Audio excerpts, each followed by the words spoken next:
Okay, good afternoon. Usually they're very difficult to maintain your energy right after lunch. Sometimes people feel they're tired and they go to sleep.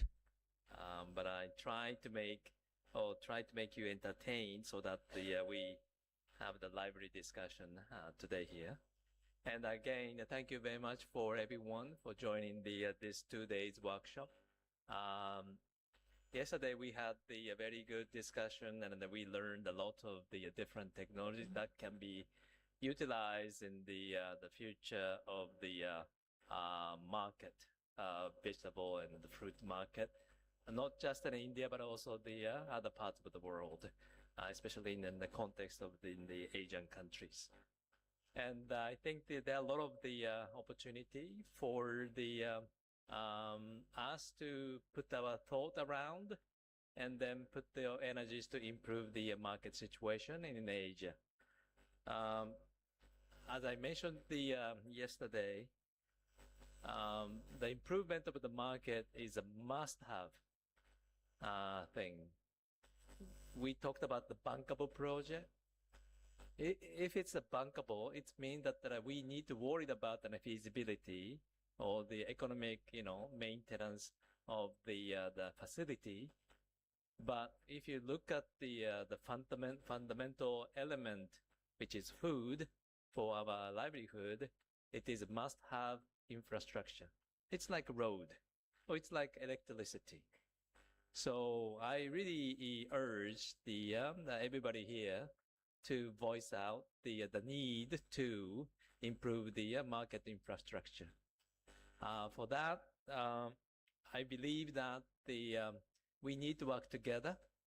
And I have already discussed with the Mita that in the office, we don't have much of the budget, but we will be able to allocate very small, tiny amount of money to develop the small technical cooperation project between the FAO and then the stakeholder here. Through that process, actually, I was wondering what to be done. I said that I would allocate the small amount of money for this project. I was not really clear what to be done. But throughout these 2 days workshop, as well as my visit to the couple of the marketplaces, it came to me that one of the activities that we really can do together is to influence the policymakers.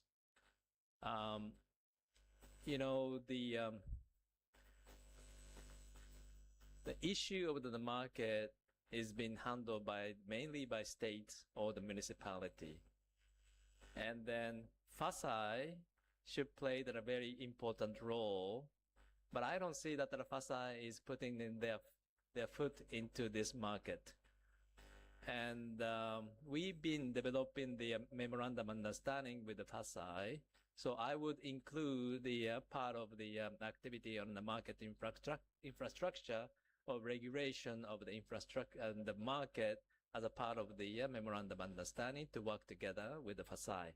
That is what I'm thinking, one. The next one is I've been contacting with the chief economist back in the headquarters, where we discussed the food control. It's not just in the hygiene issue, but also we talk about what needs to be done to control how the food is being handled and managed. So the reason why I started to talking to the chief economist is that when I met him last May, he mentions to me that he is working with the government of Singapore.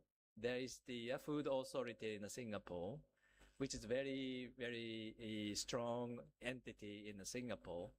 The FAO headquarters is trying to develop more closer partnership with this agency. I suggested to the chief economist that why don't we ask the Singapore government to host the event to discuss the food control or food regulation. And this may happen. I I contacted him recently, and then he said that okay, let's do it. So I will be contacting again to develop the food sort of control sort of summit or the event in Singapore. This is where that I would like the your participation as well as the emphasize participation to discuss more. And Amita, when you go back in the the regional office, um, I was going to talk to this event with the ADG, Assistant Director General, but my concept has not been materialized, so that I have been deferring the talking to him. So please start talking to him, and then I will officially communicate with that Assistant Director General to develop this concept to work with the government of the Singapore to host the to organize the food control summit or event so that we will exchange an idea. This is where that I would really like to invite in the Bapanas, Malaysia, Indonesia, Philippines, Thailand, so many others, including Japan, maybe Korea and China, where we can discuss and how we go about the food control. One of the things that the food control we discuss and I've been thinking is, you see, it is not just a market, it's a food system as a whole. It means, I don't know that some of you remember, many years ago, maybe close to the 20 years ago, you know, the obesity in the United States is a huge problem. And then New York City, once decided to control the amount of sugar to be put into the Coca-Cola or the size of the Coca-Cola, the cup, to be used in the movie theater. It created a huge uproar among the people who go to the movie. But the idea was that the city, New York City, thought the people are just consuming so much Coca-Cola and then get an obesity. You know, the one bottle of the Coca-Cola, which would have a huge amount of sugar. And people are drinking the soft drink without knowing the sugar contents. In Singapore, well, I have learned, and then I need to check. Maybe I need to consult with the ChatGPT, is it true or not? You see, the government of Singapore communicate with those industry to regulate the amount of sugars to be put inside the soft drink, even the Coca-Cola. So, you know, if you look at the so many junk food around, and even in India, the sugar contents, the use of the oil, the ingredient, all of this has to be communicated. And this is where that I would like to see in the future, if we are not just talking about the market, but the food as a whole. That is why the UN promote the food summit and the food system. So I really like to see that that sort of the initiatives to be made, led by hopefully the India. See, the India is a big country, and you can lead a lot of the initiative, but only that the political leader have to put their energies to lead. This is where that I would like to see that the FAO can work with the government of India and then start convincing them this is a must type of the activity that the government of India take the initiative. So this is where I'm talking about, probably with the Ministry of Agriculture, FASAI, and the Ministry of the Food Processing, and those ministry, and we will work with the probably Ministry of the Health as well, to communicate with them to develop the sort of idea that what needs to be done on the food system. We need to really go one step ahead, not just on the market. Market is a very important infrastructure that we need to focus on, but we go step ahead, to talk about the food system. But the coming back to the market issues, 2 weeks ago, as I mentioned to you, I went to the Azat pool. I was wearing the these shoes first, and then I was talking to the Sijo and then Puja. It is the right shoes, and they said, "Tak, I'm sorry, maybe you should change." And I was wearing the jacket and the suit, and they recommended to change. So I went back to my home, 15 minutes by car, and I changed it to more casual and then sneakers, and it was the right decision. I was so sad to see the situation. I'm sorry repeating, but it is the real. I was so sad to see the situation as a pool. And then I was telling the people after visiting the Azat pool, especially the people who are vegetarian, how can you be a vegetarian? Seeing this in a situation in Azat pool. What I mean to say is, cow dung is sitting next to the cauliflower that the vegetarian eat. And the cow dung is next to the potatoes. I mean, you peel off the skin of the potato, so maybe you are safer, but a cauliflower, you consume. And the dung is next to the salad leafy vegetables. So this is a reality. And then it is 50 years old, 100 years old in the facility, but we really need to change. And this is where that a must-have situation that I really need to convince the government of India to put more effort.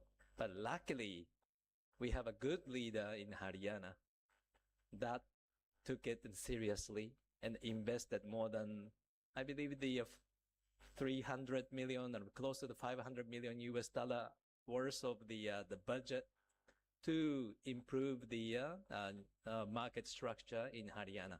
It is about 1.5 hour drive from New Delhi. It's a huge building. It's going to be the game changer. So thank you very much, the chairman and everybody here to put the effort to convince the policymakers to build the facility. And I was very happy to see that the initiative has been made in the Haryana. It has the 200 hectares of the land and 18 big buildings, similar sort of the market infrastructure, but a much better situation there. And this is going to be the game changer. I made a couple of the remarks, especially the coming, the traffic congestion will be expected. So I was, making the suggestions to broaden or making the multiple entry and the multiple exit gate. But the fundamental infrastructure will be the game changer. So I really like to congratulate the chairman and everybody here to initiate the that sort of the one step ahead. So I think you learn what is happening in the Surat, and then replicate it already in the that facility in Haryana. And I heard there are so many new technologies and new ideas being brought into the infrastructure. So I believe that what we discussed yesterday will be materialized in the new infrastructure. Sometimes people talk about, it's not just an infrastructure, but also an education. But the infrastructure is the fundamental. I mean, if you sleep on the street, and there is garbage on the next to your bed, you cannot do anything. But if you have a proper house, you have a clean house, and then gradually the people's attitude will change. So I think it goes hand in hand. Infrastructure investment at the same time, we need to work with the behavioral changes among the people who come in. And this is where that we need to see more here in the Surat. I mean, I didn't see cow in Surat, at least. I saw only one dog. So you see, still they could change a little bit in the habit, bring in the dirty clothes and they're wearing the dirty shoes, and they should change maybe, or they broaden more sort of washing station and make it cleaner. So then there's something can be done. And the gas plant, the biogas plant, is encouraging. And thank you very much for the founder. I saw him in the restaurant. I don't know that he's here in the back. Yeah, but thank you very much for the initiative. This type of the initiative is very important. Unfortunately, the cow may not have a good restaurant to eat, but you may separate some of the food to cow and some food for the gas digesters. So the cow is very important element in India. So we need to think about and how to coexist in a cow by sharing some of the food to cow, but some for the gas digestion. So I think that it is very important. But also we saw a lot of the encouraging the new technology related to the biogas yesterday. So I hope that the new technology will be utilized and then go step ahead. India has the muscle. India is becoming number 4 in terms of the GDP. My colleagues, my counterparts in the government of India always tells me that, Taka, we don't need the money. We got the money. But the important thing is where to invest. So I hope that you, as a key stakeholder, I'm coming from the UN and I'm coming from the outside of India. I can talk to them, but your voice is most important. The group, the consolidated voice is very important. So I hope that you as a whole make a voice to be heard by the political leaders so that they step ahead. For that, as I mentioned to you, FAO, I have allocated small amount of money to develop in a small project to work with you to bring our discussion one step ahead.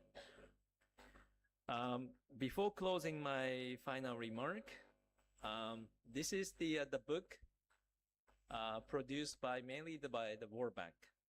My good old friend in the World Bank, Steve Jaffe, prepared this book. You can download The Rich Food and the Smart City. The rich is not just rich, resilient, innovative, blah, blah, blah. I've forgotten the C and H. Major H is hygiene. So this book talks about many important elements. I was shelving this for some time. I was thinking that sometime in the future, this book will be useful, so I kept it. So if you have an opportunity and if you have some time, then I recommend you to have a look at this Rich Food and the Smart City. It talks about how to develop in the food system and in the market. What we saw here in India is not a unique. I was telling you the story of the Azad pool, which is a bit of the exaggeration. But if you go to the outside of the India, the situation is similar. You know that when COVID started, the World Bank and FAO started discussing how to talk about in the wet market. And then we were trying to develop the project on the wet market. But there was the political intervention from your neighboring country, northern part, bigger one. I don't mention the name of the country, but that country intervened and stopped and asking us not to use a wet market. Okay, and then we said a fresh produce market, whatever. But at the time, the idea was we definitely need to invest into the wet market, to change the wet market so that the hygiene issue will be improved. You know that COVID started in the country, and then people talks about either from the market or the research institute. But the market, obviously, the WHO said that this is the source of the virus. So we need to talk about the wet market, I mean the fresh market, that we need to improve the situation of the wet market. So through these 2 days, we understand now that some of the element is already there. And then as long as when we have the political will and the leadership, then we could make some changes. So that, again, I request each one of you, you are the key stakeholder in the country, and make a voice, and then let's move forward together. And then as I mentioned to you, FAO is always with you on this topic. Amita is in the Bangkok, but she is still carried her name Punjabi. What's that? Punjabi. I don't know if she's from the Punjab or not, but she's obviously the Indian origin, and she actually I don't want to say, but I recruited her when she was in the headquarters. And so I hope that the meter will be the engine from the FAO side, and working together with each one of you to improve the situation in the market. And then really thank you very much for the city of Surat. And thank you very much for the founder of the gas chamber. Thank you very much the APMC in the Surat. You guys are the one step ahead of the rest of the India. And then I congratulate everybody here. And then thank you very much for your again and participation. And I'm looking forward to working with you in the coming years. Thank you.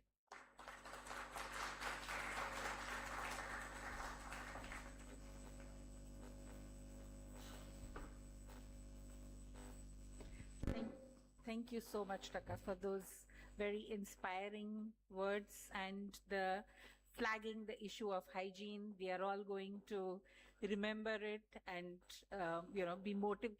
At least the idea that we cannot be complacent and that we have a voice and we need to raise a voice and take this forward. So we will all be jointly doing our best, myself included, working with the colleagues here. And the metaphor of that the wholesale market is not a free restaurant for cows will stay with us, and it will keep reminding us that we don't need to go that way. So thank you very much. And for the next session, it's a very interesting session on how not only fruits and vegetables, but also different sectors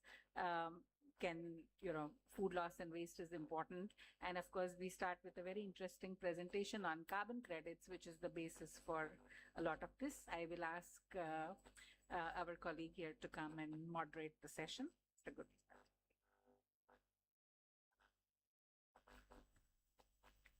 I am Professor Guru Prasad Singh from Banaras Hindu University, and I am a director in NDDB Mrda, National Dairy Development Board Mrda. Basically, Mrda is for gobar management, dung management. So we are doing very well in this field, and Suzuki Motor is now our partner because they want CNG. They establish here CNG based car karkhana. So first we saw a video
This plant is established in Varanasi.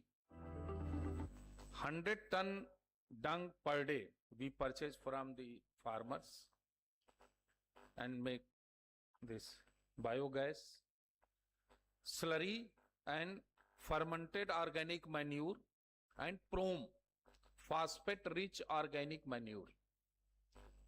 We mix this rock phosphate and make granules just like DAP, diammonium phosphate, and using in the agriculture, reducing the cost, and soil quality is also well. About 300 million animals in dairy sector, bovines, 80 million household in dairying. A huge amount of dung is available. So for our local purpose,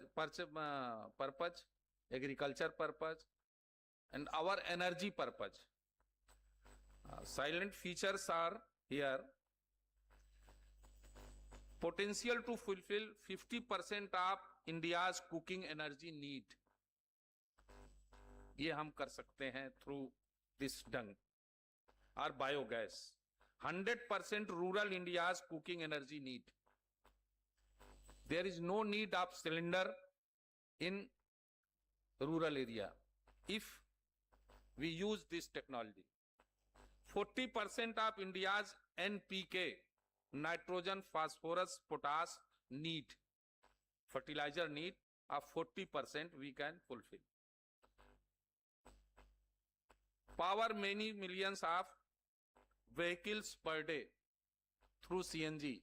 So Suzuki is our partner by this potential. Now they are in NDDB Mrida, they are shareholder, 26% share to Suzuki. Significant contribution to reduce carbon footprints. ये एक बड़ा achievement होगा. और some farmers get 15,000 to 20,000 to sell their carbon credit. Can you imagine? कि poor man from rural India, he is selling this carbon credit to the multinational companies or big companies. This is possible.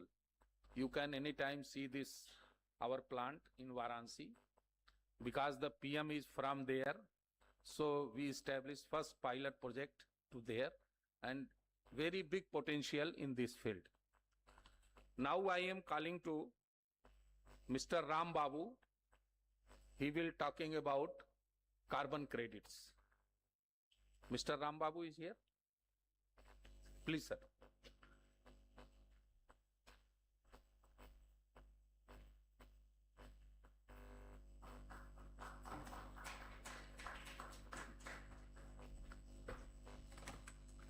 Wonderful introduction and also the previous closing remarks at the middle of the session. I understand that you need to go. You are all agriculture markets and associated entities.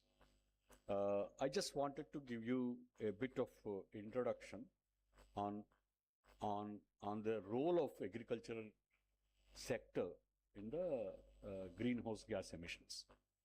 Greenhouse gas emissions, as you know, cause the global warming. They have to be very urgently arrested if the irreparable and irreversible changes in the global weather system should not happen. So it has to happen very, very soon, much before 2050. Globally, we need to arrest around 35 to 40 gigatons annually the emissions to be able to arrest irreversible change to the global weather system. That is what we call as net zero. Out of that, 16 gigatons come from agriculture sector. Out of that, about 9 to 10 gigatons actually come in the food production system, and the remaining actually is from the subsequent management of the food, including the food loss and and the emissions from the lost food also. Food loss actually is unnecessarily making the food to be produced and the emissions to happen, but it is not going for a appropriate consumption. But the food loss, lost food also makes emissions, right?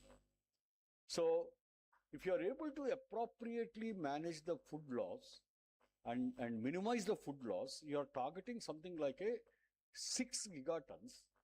That is almost like something like 20% of the emission reduction that is required for the globe to reach net zero. And if you are able to utilize that food, lost food, for appropriate use, as you were mentioning about the biogas, right? And then you are able to address at least 10% of the global challenge of emission reductions. So it's a extremely important area, okay, to be able to address the global challenge. So that is the first thing that I wanted to emphasize. If I want to leave reduction of the greenhouse gas emissions as a good-hearted citizens' activity, it will never happen. If I am simply able to reward such activity, that also is unlikely to happen. In human civilization, we know one thing, that if an economic activity effectively has to happen, a market has to be established. If there is a market, then the economic activity will happen optimally and effectively. And that is the reason why one says, don't leave the greenhouse gas emission to some good-hearted citizens to do certain philanthropic activity or good activity, but bring that into market. The present Commerce Secretary of Trump, who is creating havoc, is a big believer in environmental markets, actually.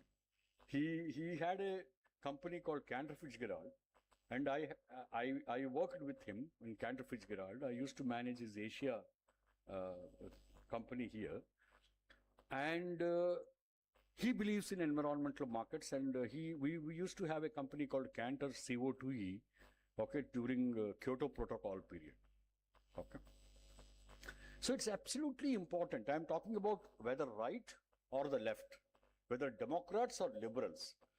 There seem to be overall agreement amongst all of us that unless otherwise we are able to turn this into a market, carbon market, we will not be able to address greenhouse gas mitigation. So I will take you through, there is less amount of time. I will take you through the evolution of the market, and I will also take you through what is presently possible and how you can harness. Okay, you are all able to harness. I have a brief presentation. Next slide. Okay. This is Purana. I represent a company called Purana, and Mr. Chandrasekhar is there. He chairs the Purana. Okay, and my another colleague is also here. Okay, so he also is from Purana. So we do, of course, the overall services like ESG, climate and carbon is what is important to us. The remaining things also, the remaining things also we do. We are sort of a overall sustainability consultants. Next, please. I don't want to spend too much time on telling about ourselves. We are good guys, actually. We were recognized by variety of people. Okay, we have been actually by environmental finance in the early days of the carbon markets were voted, not rewarded, but voted as the best carbon asset advisor for about 2 years consecutively in Asia. Okay, let's go to the next slide. Now let me come to the point. Okay, carbon market. Next slide, please. Okay. Normally, carbon markets are actually, you can imagine, if I want you to reduce greenhouse gases and I want you to turn that into a market, right? That means there should be certain amount of regulation. How can the market happen? I regulate and say that you industry or you market, agriculture market, you cannot emit more GHG than this. I put a limit, I put a cap on you. If you emit more than that, then you will have to purchase it from somebody else who is emitting less than that, or who is actually reducing that. So it is only by imposing or putting in a regulation in place I can create a market. This is called compliance market. Then there is a voluntary market. Voluntary market is not such a rigid market where voluntarily certain enlightened corporations come forward and say that we want to reduce, this is our target. By 2030, we want to do this. By 2035, we want to do this. And all such declarations voluntarily declared is available. Hence, there is a demand for emission reductions. Hence, you can do projects that would reduce carbon dioxide emissions. Otherwise, what is possible or what is economically feasible, you are doing some activity which is beyond economically feasible. Hence, you are reducing emissions, and those emissions reductions will be purchased by voluntarily committed individuals to reduce the greenhouse gas emissions. So the one is compliance market, the other is the voluntary market. Voluntary market is something that a banker will not trust you, that it will operate for a long time. As long as everything is going on well, the corporation will say, yes, I want to reduce, I want to stick to what I said. But if the wind blows otherwise, so he may retract. Whereas in a compliance market, it is absolutely, there is at least a sovereign guarantee. There is a regulator who is asking you to do, and she will do. So compliance market, and if you are selling in a compliance market, the banker will say, yes, looks like this revenue is something that I can count for, okay, in investing into this project. So as of today, in compliance market, very early days, in 1997, there was something called a Kyoto Protocol. You all must have heard. Kyoto Protocol was adopted, and that was the time when the global warming is not just knocking at our door, it was just beginning to knock at our door. And today the situation is different. We are just against global warming. We are almost seeing the climate change. Our Himalayan rivers with origin are facing catastrophic consequences. You know, last 3 years continuously, we had damages on our hydropower plants. We lost a lot of assets. One thing is that we are not able to generate as much power that we want to generate or we were generating before. Second, due to floods, we are losing the assets itself. So the climate change just staring at our face. Okay. So we are today beyond Kyoto Protocol, where very small commitments are there. We are today in Paris Climate Agreement, which has a very, very deep commitments, almost for many of the countries to reach to net zero by 2040. For some other countries to reach to net zero, countries like India, by 2070. Reaching net zero, imagine once, reaching net zero means there will not be an NTPC the way it is operating today. There will not be an ACC or any other cement plant producing cement the way it is producing today. There will not be a Tata Steel which will be making steel out of blast furnace. So everything that we know of making production and consumption will have to drastically change. And this change has to occur in some countries in the next 20 years and in some other countries in the next 30, 40 years. So that is what we are looking at. So that is why you have a Paris Climate Agreement, which is asking for an international compliance market. And in India and many other countries, whether it is Thailand, whether it's Korea, there is a domestic market which is operating, because every country, as far as the Paris Climate Agreement is concerned, every country made a commitment. I will reduce so much. For example, India says, considering 2005 as my baseline, my GHG intensity of the economy will reduce by 45% by 2030. That is our commitment. India says 50% of my electricity capacity will be non-fossil based. That is the commitment. Similarly, Thailand has another commitment. In Nepal has another commitment. All of them are trying to meet that commitment. How will they meet that commitment? They will meet that commitment by domestically putting some regulation. Most of them are putting that regulation. For example, Singapore put a regulation saying that if you are a emitter, if you are a company emitting more than 15,000 tons per annum, above 15,000 tons per annum, you will have to pay for every ton of carbon dioxide emission. Okay. At present, the price is of the order of around $20. By 2028, the price is around 45 Sing dollars. So, and remember one thing, 1 ton of lost waste, okay, will give you around almost like 3 tons of carbon dioxide emissions, or 2.82 tons of carbon dioxide emissions. So every lost food, okay, you will have to pay for if you are in Singapore and you are covered by the Singapore tax. In Korea, there is a market. In India, there is a market going to be, they are going to establish a Indian carbon market, ICM. Okay. So you have a Paris Agreement, which will have an international market. You have in many countries, including India, you will have a domestic market.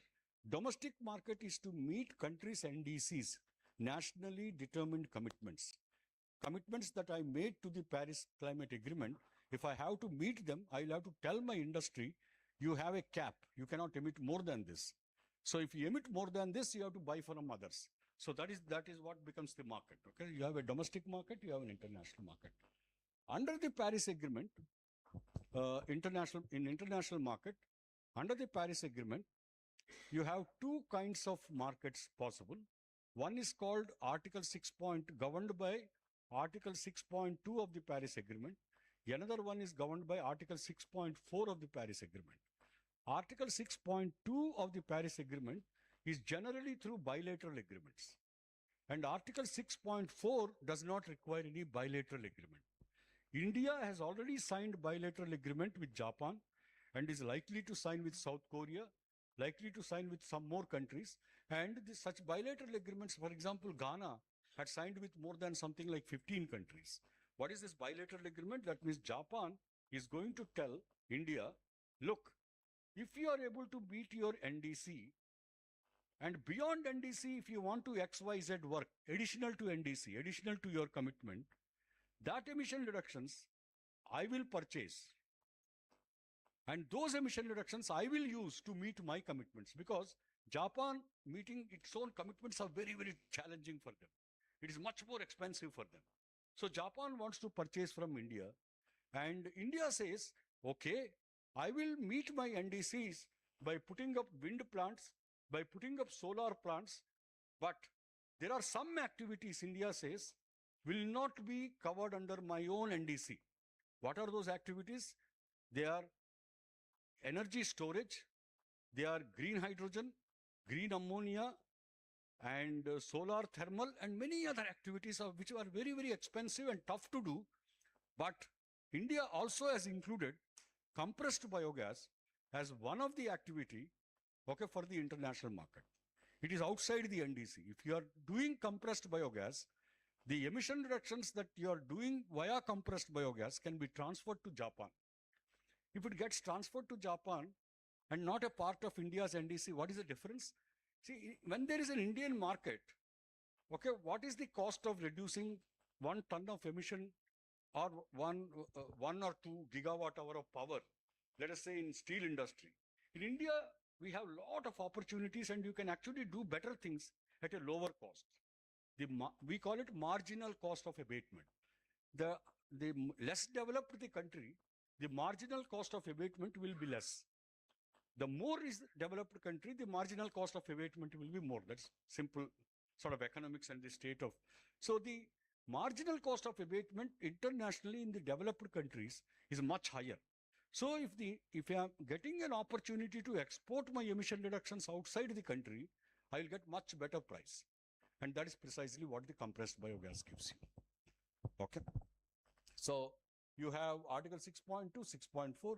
There are multiple registry systems, both in voluntary and other markets. I don't want to take you through some of those things deeper. Next, please. Okay. Let me just cover the domestic carbon market, because you may have some opportunities which you may not want the emission reductions to be exported outside the country, but will be utilized inside the country. If it is a domestic carbon market, please, next please. Okay. In domestic carbon market, the way it is structured is that These following sectors are covered: iron and steel, cement, pulp and paper. See, all these sectors. They are all covered means what? All of them are asked. You can only emit so much GHG. You cannot emit more than this.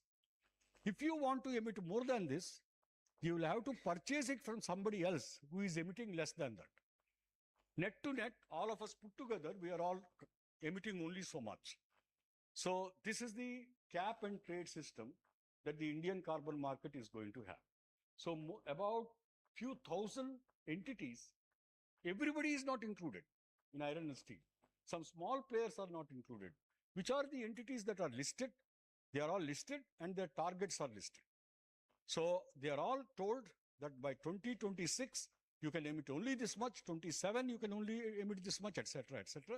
And the whole market is likely to operate by the end of 2026, and that is what we have. Over and above this, if you are not in this sector, and if you have a emission reduction opportunity, let us say you can prevent food loss and structure that as a project and have a calculated emission reductions due to prevention of food loss, that emission reductions, you can give it to any one of them who are not able to meet their target.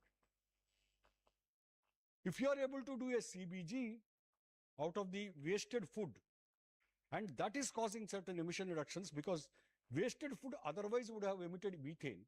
Methane is a global greenhouse gas, right? And not only that, you are using that methane to generate power. So you have actually affected certain emission reductions. Every ton of CBG will almost give you something like 9 to 10 tons of carbon dioxide emission reduction, right? So that is the approximate number. So you can sell it to any one of these guys. But I don't want to sell my CBG credits to these guys. I want to sell my CBG credits to person in Japan, person in Korea, international. Why government of India allows that? That CBG only, not everything else. If I put up a wind plant and it will give you emission reductions, government of India says, no, I will not allow you to export. Maybe Ghana will allow their wind guys to export. Government of India says it has notified 13 categories and it says only these 13 categories. And in that CBG is there. So you have an opportunity, if you are doing CBG, to export your credits outside and gain a higher money, higher price, and that will be able to finance. How much it will do, etc., we'll cover as we go forward. Next, please. Okay. So as I explained already, there is a target. You will achieve the target. If you fall short of the target, you will buy it from somebody, or you will buy it from somebody else who is not one of those categories who have an obligation. They are called non-obligated entities, but those non-obligated entities are doing certain emission reductions. Next, please. Okay. Next, I think that. Okay. Now I am coming to the international. This is the domestic market. Mostly that is of interest to you, and I also want to make a appeal to you. Please look at the international market, whether from your India or from any other place. I think the international market is very, very appealing, because in domestic markets like Indian domestic market, the carbon dioxide or emission reductions price, 1 ton of carbon dioxide, will not cross $10, whereas international market it can go up to 50 plus, and even today 30 plus is something very, very obviously people are offering you. So it is very important for us, if you are doing CBG kind of a project, target only the international market. So in Paris Agreement, there are two options, as I told. Next slide, please. Okay. Go to the next slide, please. Okay. As I said before, there is something called an Article 6.2. In Article 6.2, what happens is that, right, okay, two countries come together and then say that one country says to the other country, if you are doing this XYZ project, this is the kind of emission reductions that will happen. I will either invest into that project or buy your carbon credits at this price. It's sort of a bilateral work. India was a little late in signing bilateral agreements with many countries, but very recently it has signed with Japan, and Japan is sitting there and saying that, whenever other country is sitting, it will ask a question that at what price I can get the carbon from this country. If it is green hydrogen project in India, he cannot buy emission reductions less than $100 per ton. If it is solar thermal, it is much more expensive.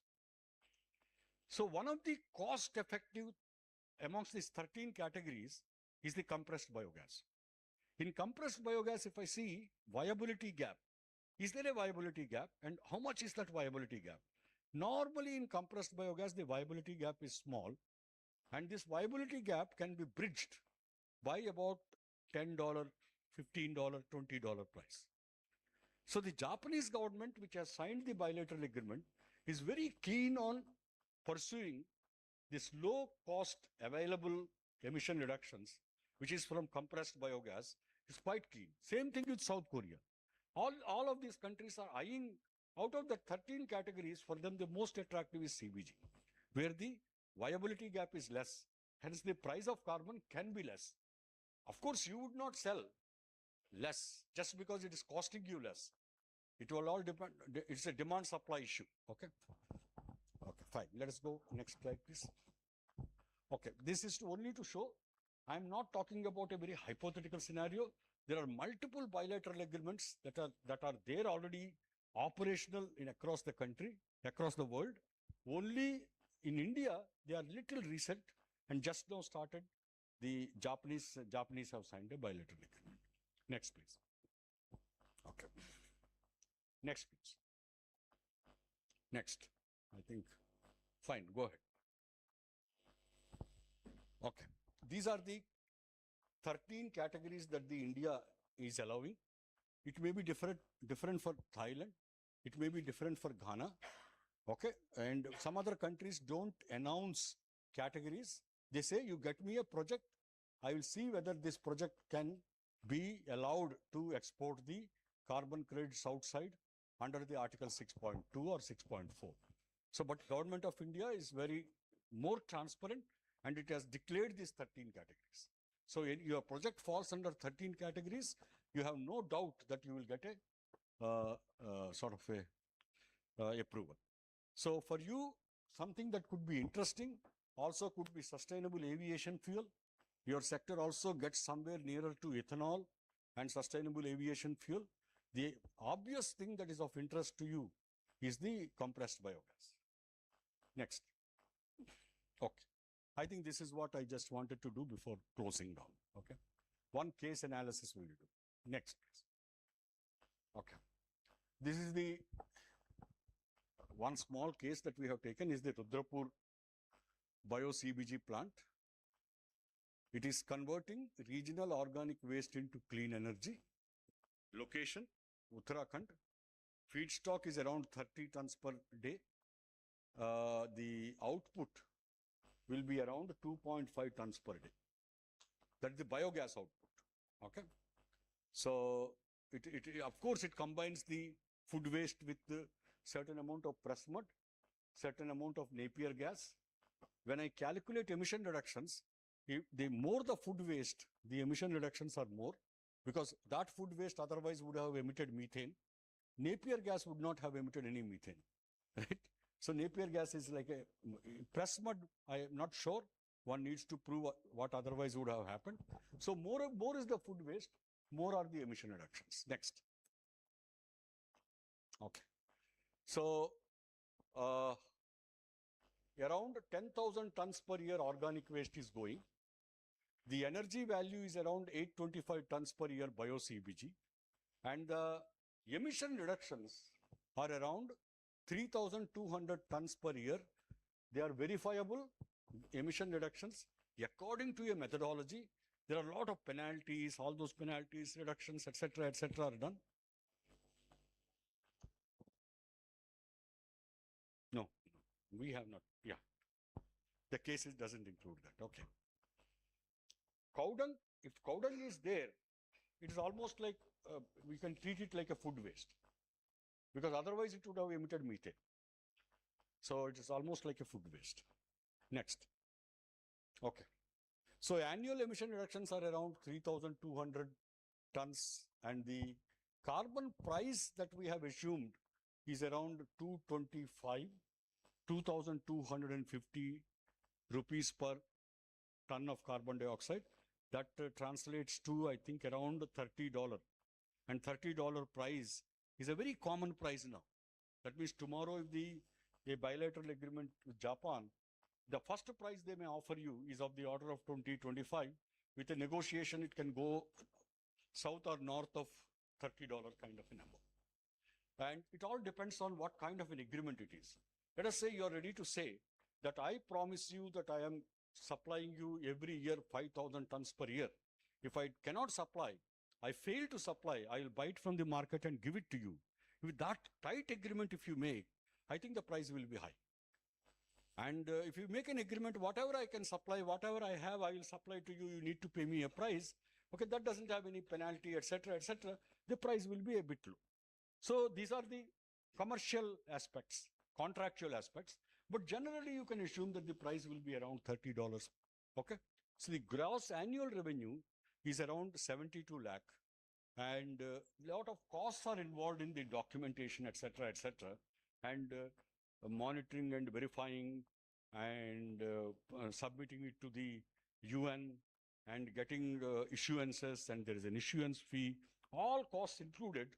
Okay, net to net, you will at least get around 50 lakh, okay, per year from this particular project. In our view, it is going to bridge significant part of the viability gap such projects have. In another way of saying is that it will add a significant good revenue to the project to make it very, very attractive for any investment. Okay. Okay.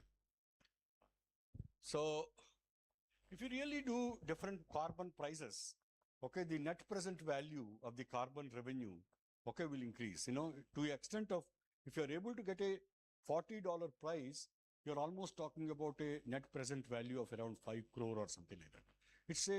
It is in an uncertain market of the CBG, compressed biogas, and in the uncertain market of the inputs and outputs. Okay, I think this will play a very, very important role in stabilizing the financial attractiveness of the CBG. Okay, and the prices of carbon that we are talking about in an international market, we are not actually over-emphasizing or we are not too enthusiastic or exuberant. Okay, we are very conservatively quoting this price. Okay, otherwise people are talking in terms of nearer to 50 plus 100, etc., etc. So that is the kind of situation. Let us go ahead. Next, please. Okay. Is it so simple to get this money? No, it's a little complex. But that will also introduce a good amount of discipline. That is why even in the last cycle of the Kyoto Protocol, at least I have been in this sector for last 20 years already. I started with the PricewaterhouseCoopers. I founded the practice in PricewaterhouseCoopers. Then I went to Cantor Fitzgerald. I told you about this US Commerce Secretary who was my boss, etc., etc. So we brought to India more than $500 million. And money does come. And when it comes well. But the project cycle is extremely complex. And if you are in industry and you are within an industrial discipline, the project doing is easier. If you are agri sector, where uncertainties are more and management is a little more indisciplined, okay, it will be that much more difficult. If it is a nature-based project like a forestry or a mangrove or anything like that, almost you can say that whatever you expect, only 50% or 20% will happen. And even buyers are like that. If it is an industrial project, he relies because there is an industrial discipline. After all, when it is a market and you are saying emission reduction, that emission reduction has to be clearly traceable, measurable, and verifiable. Otherwise, you will not get it. So that means all kinds of monitoring should happen. Okay, next. I'll take another 5 minutes. 2 minutes. Okay. Okay. So the whole project cycle is, normally what happens is that you identify the project, you do something called a project design document, submit that project design document to a standard body, or let us say Government of India, and before you submit it, it is validated by a third party, and that third party says, as this project design document represents right figures and facts, then that project gets registered. Then you operate the project. Each year you monitor, measure, keep the records, bring the third party to check the records. The third party checks the records as per certain rules and then sends a report to the UN saying that as these guys have done as promised, hence issue them so many credits. As I said, you get for that project, I said 3,200 credits. Many times it happens for this kind of projects. Instead of 3,200, you may only get 2,800 credits. Sometimes you may get more than 3,200. The uncertainties are significantly high when compared to the projects that we are, you know, biogas projects, right? Uncertainties are quite high, right? They are,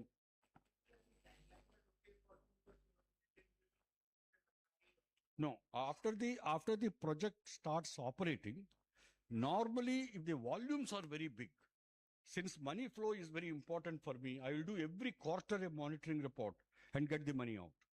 In this project, it's only 3,200 credits. Normal advisory would be that do it once in a year.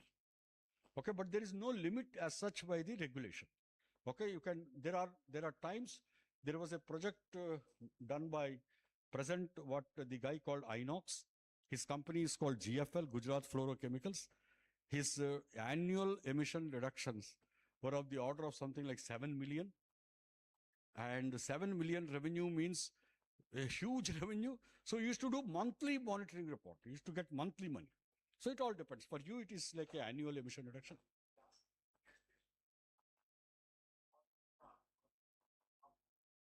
Okay. Once the project starts, every project will have something called a crediting period. So for your projects under these regulations, 10 years is the crediting period. This project can get the revenue only for 10 years. Whatever revenue that we are talking about will only get for 10 years. There is another option, which is 5 multiplied by 3, 15 years. That means after 5 years, the project again has to go for registration. After 10 years, the project has to go for registration. There are certain uncertainties, either 10 or 15 years. Okay. Next. That's it. We have Purana has as I said, is a good team. Here is a Chandrasekhar. It's me and multiple other people. And we have significant experience in bringing the money to the table. And we can assure you, and your project at biogas, wherever Suzuki is already involved, any one of these projects, when projects become too small, it is more difficult to handle and becomes a struggle. When projects are large, that means the emission reductions per year are about 30,000, 40,000, then as consultant, it's very attractive for us. Because the guy gets more money, he gives us more money. A guy who gets about 5,000 credits, how much money he can spare for this documentation, etc., that becomes a challenge. So the bigger the project, generally in the compressed biogas, we say 10 TPD is an excellent project. Okay, this will be about 2.5 TPD or something. 2.5. Whenever such projects are there, what we do is that we bundle them together. Okay. You're asking something? Yeah.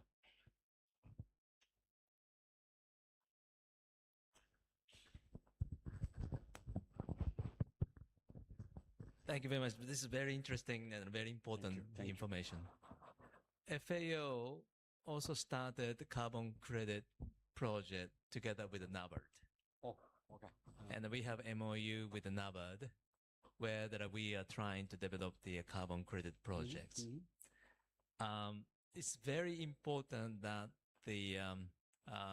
I've been always telling you have you have to consider 2 revenue streams. One is the main revenue stream. For example, in the case of biogas business is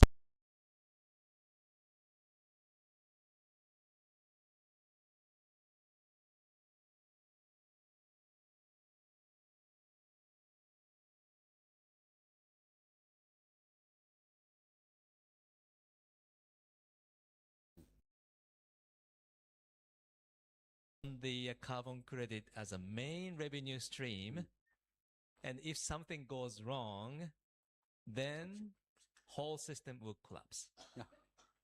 Okay, so I just wanted to emphasize this is very attractive and very important, but at the same time, we need to separate. If the biogas is the main revenue stream, then you need to prove that by selling the biogas, the project itself has to be self-sustained. If you depend on the revenue of the carbon as a main revenue to sustain the biogas plant, then project will be facing the very difficult situation. I just wanted to mention that because I'm not denying the importance, because I've been telling you that the FAO we developed developing together with a carbon credit with NABARD. Oh. Okay, so we would like to finance. The NABARD is willing to finance any carbon credit. So if you have any project that you think that you want to have the funding from NABARD, we can facilitate the development. Okay, and then this carbon credit is jointly developed together with the World Bank and an ADB. And then also the Bill Gates Foundation is also helping us. So there is the scheme, but at the same time, and let me really emphasize, please consider carbon as a bonus, an additional income. Otherwise, you see the cycle, the 8 or 10 and the steps, it's very costly. Ah, absolutely. So the cost itself uncertain. It's uncertain. And under current U.S. situation, and then they're trying to undermine the process. So we really need to have to approach them very carefully. That's what I wanted to say. But it's very important, and then I hope that after this registration, the regime in the U.S. changes, then new movement will pick up again. Much better. Much better. But we need to be patient, and we need to have the very cautious approach. We just actually, it's nice to your comments, and we just closed at FICCI, our organization at FICCI. We were conducting the carbon markets course till yesterday, and just we closed it. And there were about 3 people from NABARD who are participating. They did mention in their introduction that they have such a program, etc., etc. You're right that there are number of uncertainties on the way.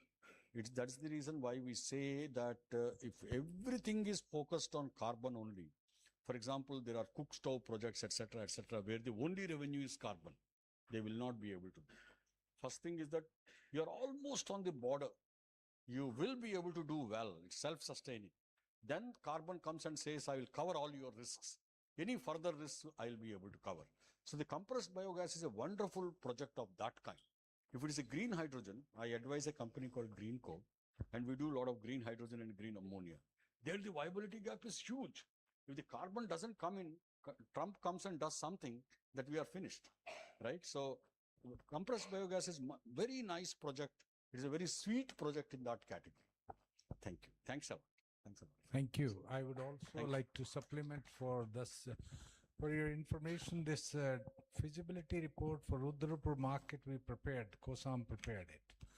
But then the IRR works out to be around 12%. But then we examined it, re-validated from the carbon credit point of view. And I appreciate the comments of the chairman of this company, Mr. Chandrasekhar. He said, don't treat it. Treat this carbon credit as bonus. First assess your own project as whether it's viable or not. Our viability was 12%. We appreciate that. But interestingly, what he said is, out of the given options, CBG is still one of the best options for this. So it's our own project, and based on that project, this is a small case study they have prepared. Thank you very much. Thank you. Thanks.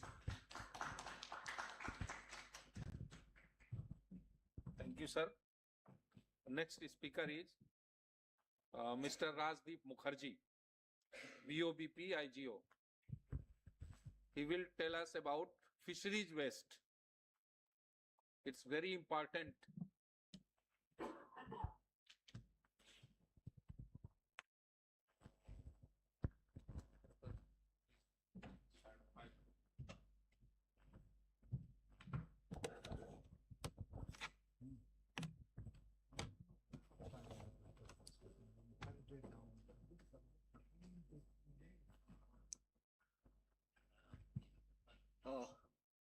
Thanks, Chair, for giving me the stage. And thank you, FAO, WUWM, and COSAM for inviting us to this important meeting. So,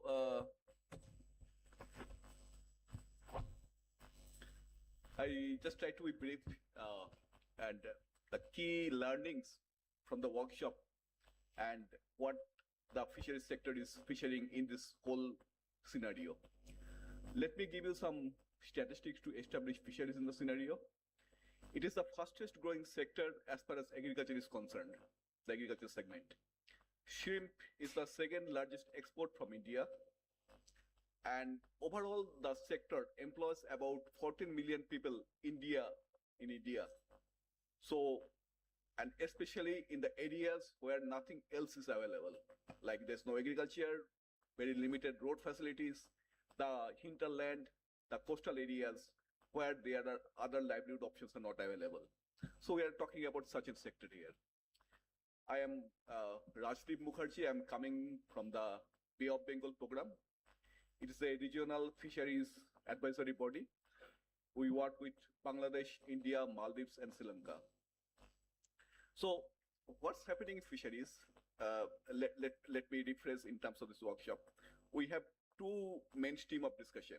So if I understood correctly, the first stream is that how to reduce the food loss and waste. And second part, the role of the wholesale market in this whole scenario. What's the strategic location?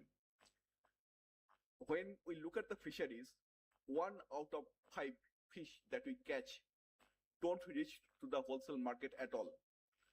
So it dies on the road. It gets wasted, and it is not even recoverable as an if you like for waste valorization or something. So it's completely gone from the system. The other some 4 species which come to the wholesale market, out of that about like 1 in 10 fish again goes to the wastage. There are fish, if you can compare, it's more like horticulture products. It's highly perishable, more perishable than horticulture product probably. So the basic problem in terms of infrastructure is that we do not have enough cold storage facilities in the region. I'm talking about the region including India, so everywhere the picture is same, more or less, except Maldives. And at the wholesale market, there is not a proper mechanism for disposal and distribution of the fish. Something, sir, you were mentioning in the morning today that we should start with the distribution.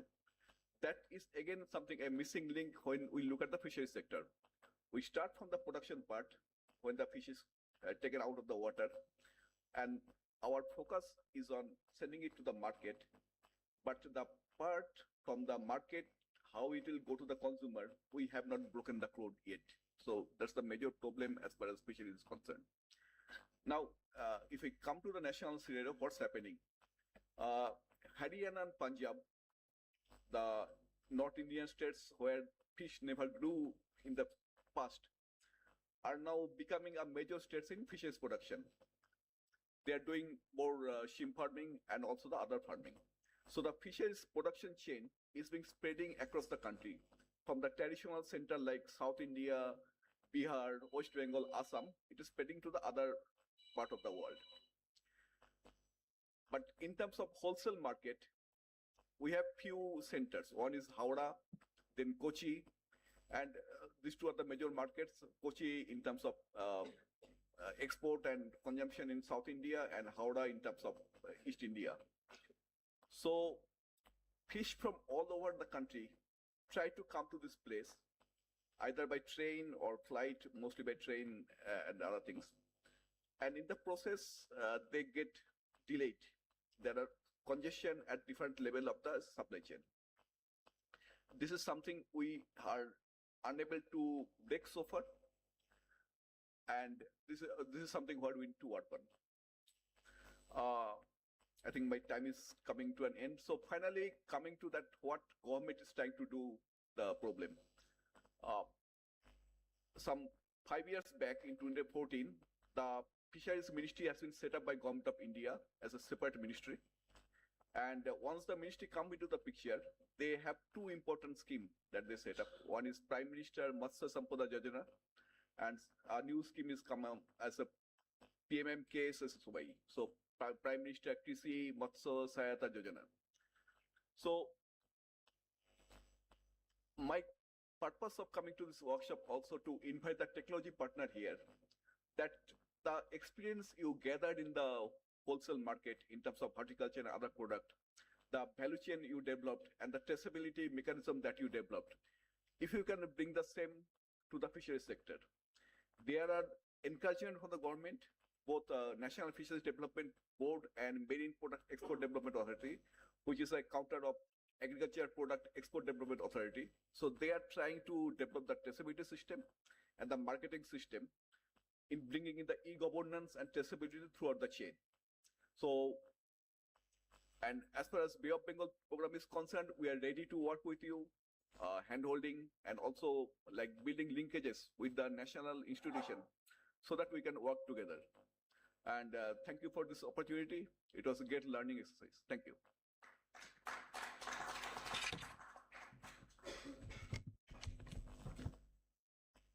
Thank you, Rajdeep ji.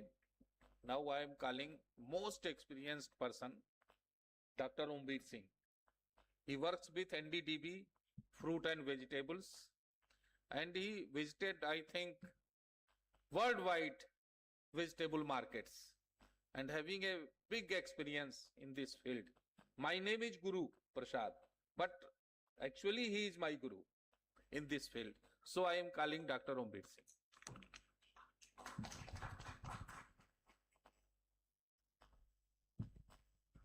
Thank you, sir. Thank you, organizers, for inviting me and giving this opportunity to participate and meet many technology providers, many experts, and see what all water has flowed in the Ganga. Because I left this sector in 2014 and shifted to dairy sector, and last 10, 11 years I am focusing on more on dairy and oil sector. Had been the managing director of Mother Dairy Fruit and Vegetable Delhi, and prior to that I was managing director of NDDB Dairy Services, one of the subsidiary of NDDB. I spent sizable years of my life with fruit and vegetables. Sir, first we appreciate from my bottom of heart your comments, your concern, your pain, your provoking statements on your sadness feeling of Azadpur, but you have visited once or twice. We have spent half the life in Azadpur Mandi, sir.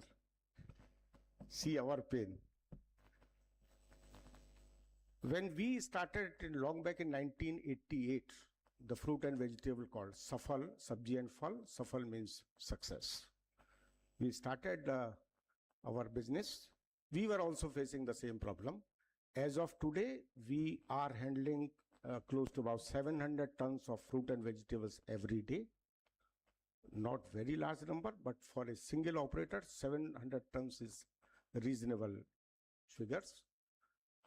128 type of fruit and vegetables we handle every day. India probably is the producer and consumer of largest number of fruit and vegetable in the world. We tried our level best to manage the waste, but our situation initially was same as was at Azadpur Mandi. We went back, see and remember the pyramid shown by Madam Meeta. We started working, somebody yesterday also was mentioning, teach the farmers. So we went back to the farmer and spent sizable money, time, energy, resources in the factory, which is the farm, the agriculture farm, not to produce non-marketable product.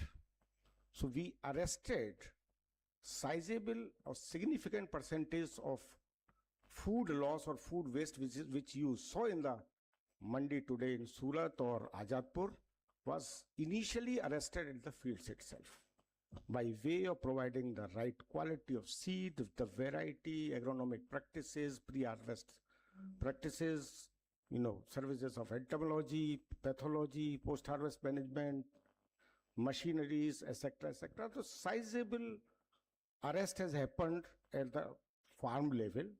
After that, we did the grading. I'm just sharing my experience because I'm not the expert of waste management or food management. We are the practitioners, what we did. Then sorting and grading at village level. Yesterday was also somebody mentioning this. Because nothing is good or nothing is bad. We did survey of Delhi market thrice, every after 10 years. The customer segment, what we have in Delhi, 60% of the customer wanted reasonable quality at reasonable price. That is only 60%. 20% affordability is the quality.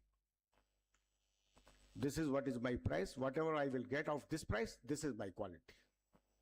And only 20% customer quality at any cost. They buy by eyes. They purchase by eyes. So everything is produced in the farm. There is every quality is produced in the farm. There is a buyer for every quality in the market. We just based that, did the grading at farm level, and then distributed here. The people who are familiar with the Delhi geography, Sultanpuri, Mangolpuri, Jahangirpuri, etc. area is a low-cost market where, so-called B grade and C grade product come, because that is also produced in the field. While INA market, Basant Vihar, Basant Kunj, Chanakpuri, that A grade goes. Rest of the area, the middle class is there. So we produce everything. There is a customer for everything. So for the similar product, the pricing is also different. So second level of arrestation has done there at the collection center by doing the sorting grading. Third, we saw that where the loss is, actually generating. It is generating during the transportation and in the packaging. Today also, many of you have seen different type of packaging material, plastic, cotton bags, tightly. So due to the packaging and due to the poor transportation, the losses also incurred, and that entire quantity of those already lost arrived to the Azadpur Mandi or many other markets. So we made significant change in our transportation. One is the collective transportation. Two is the shifted to crates. So uniform packing material, that also has reduced.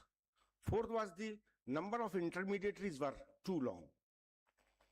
If you see from producer to the consumer, when it reaches, the number of intermediaries ranging from 4 to 7 in some cases.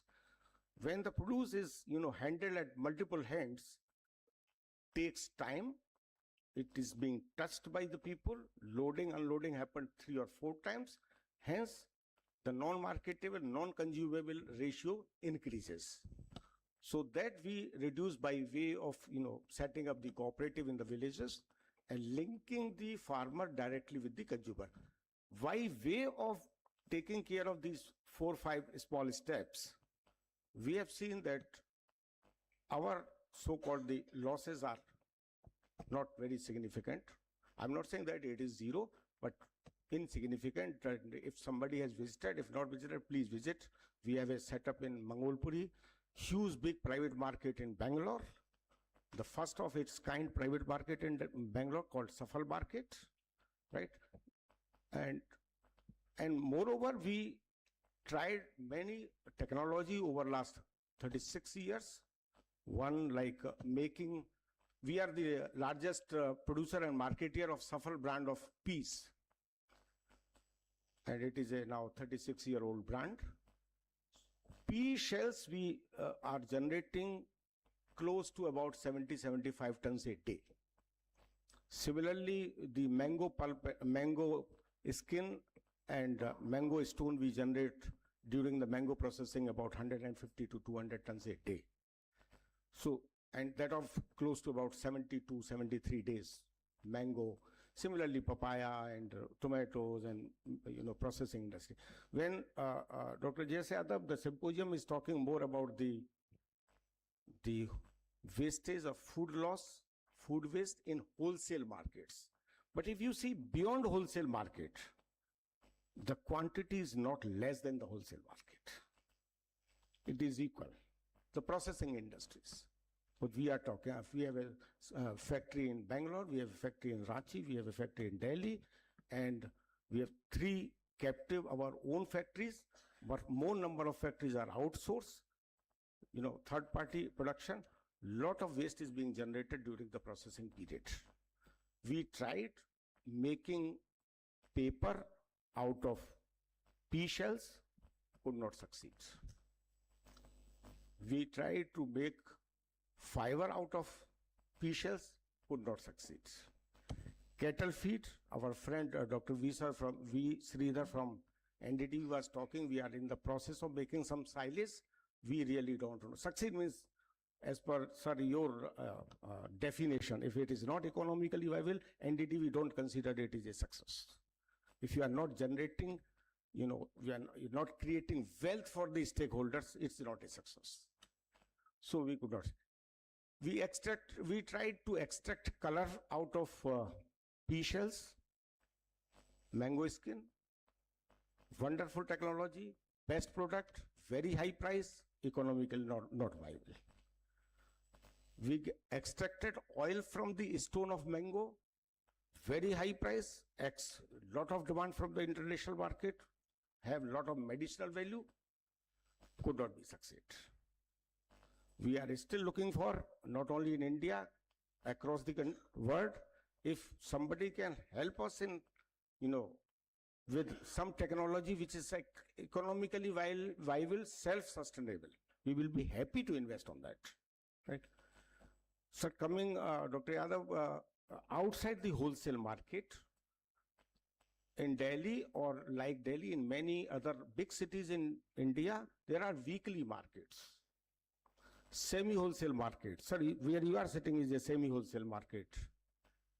Retail markets, those are not counted in this symposium. At least you have some attention and attraction to the wholesale market waste. And they are going for landfilling. But the retail market, the weekly market, the semi-wholesale market, their waste is not even going for the landfilling. It is just adding to the pollution to the city. So that need to be also considered and addressed. We also did one project which may attract you. In Delhi NCR, something around some 1,000 odd number of green coconut vendors are there across Delhi NCR. So that time when we studied was 1,250 odd number, generating close to about 70 tons, 70 ton of the waste out of coconut shell,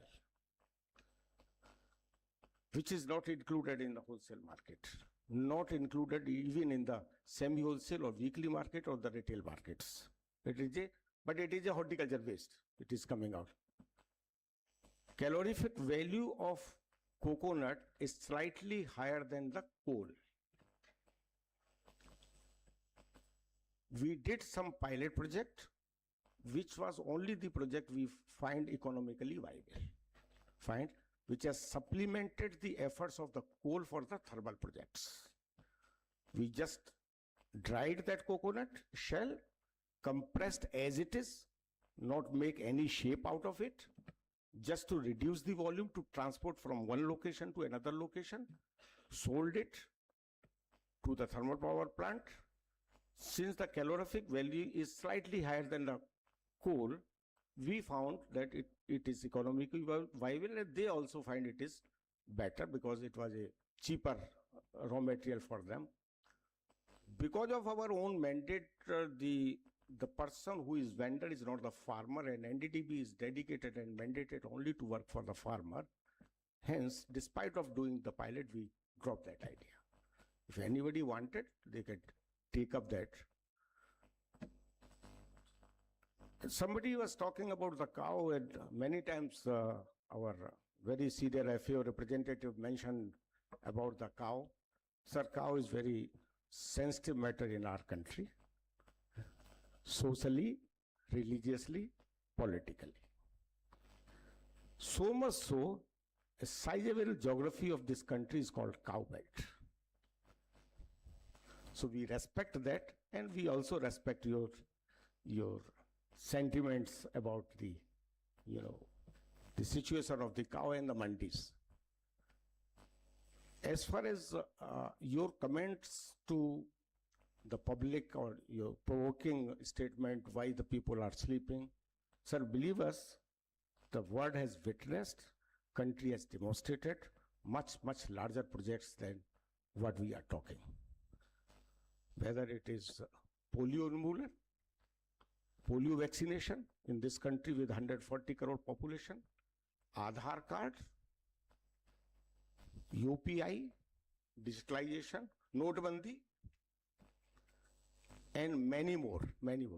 We have very successfully done, despite of the largest populated country.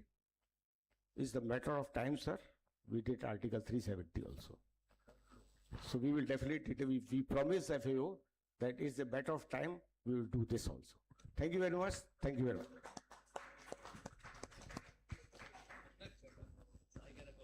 Thank you. Thank you very much.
Up to date, we have accumulated private placement investment of $6 million.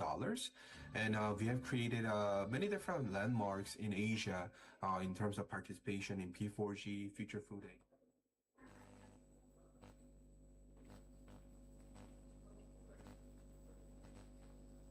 Hello, hi, my name is Alex Min. I'm CEO and founder of Asia's very first food upcycling company called Reharvest. I'm very honored to present before you as well. Now, before I start, I want to tell you a little bit more about Reharvest. We are actually the very first food upcycling company in Asia. Up to date, we have accumulated private placement investment of $6 million. And we have created many different landmarks in Asia in terms of participation in P4G, Future Food Asia, and such. So I'm very happy to talk about my experience with the food upcycling sector, and I hope it helps. Now, let's talk about food upcycling in terms of definition.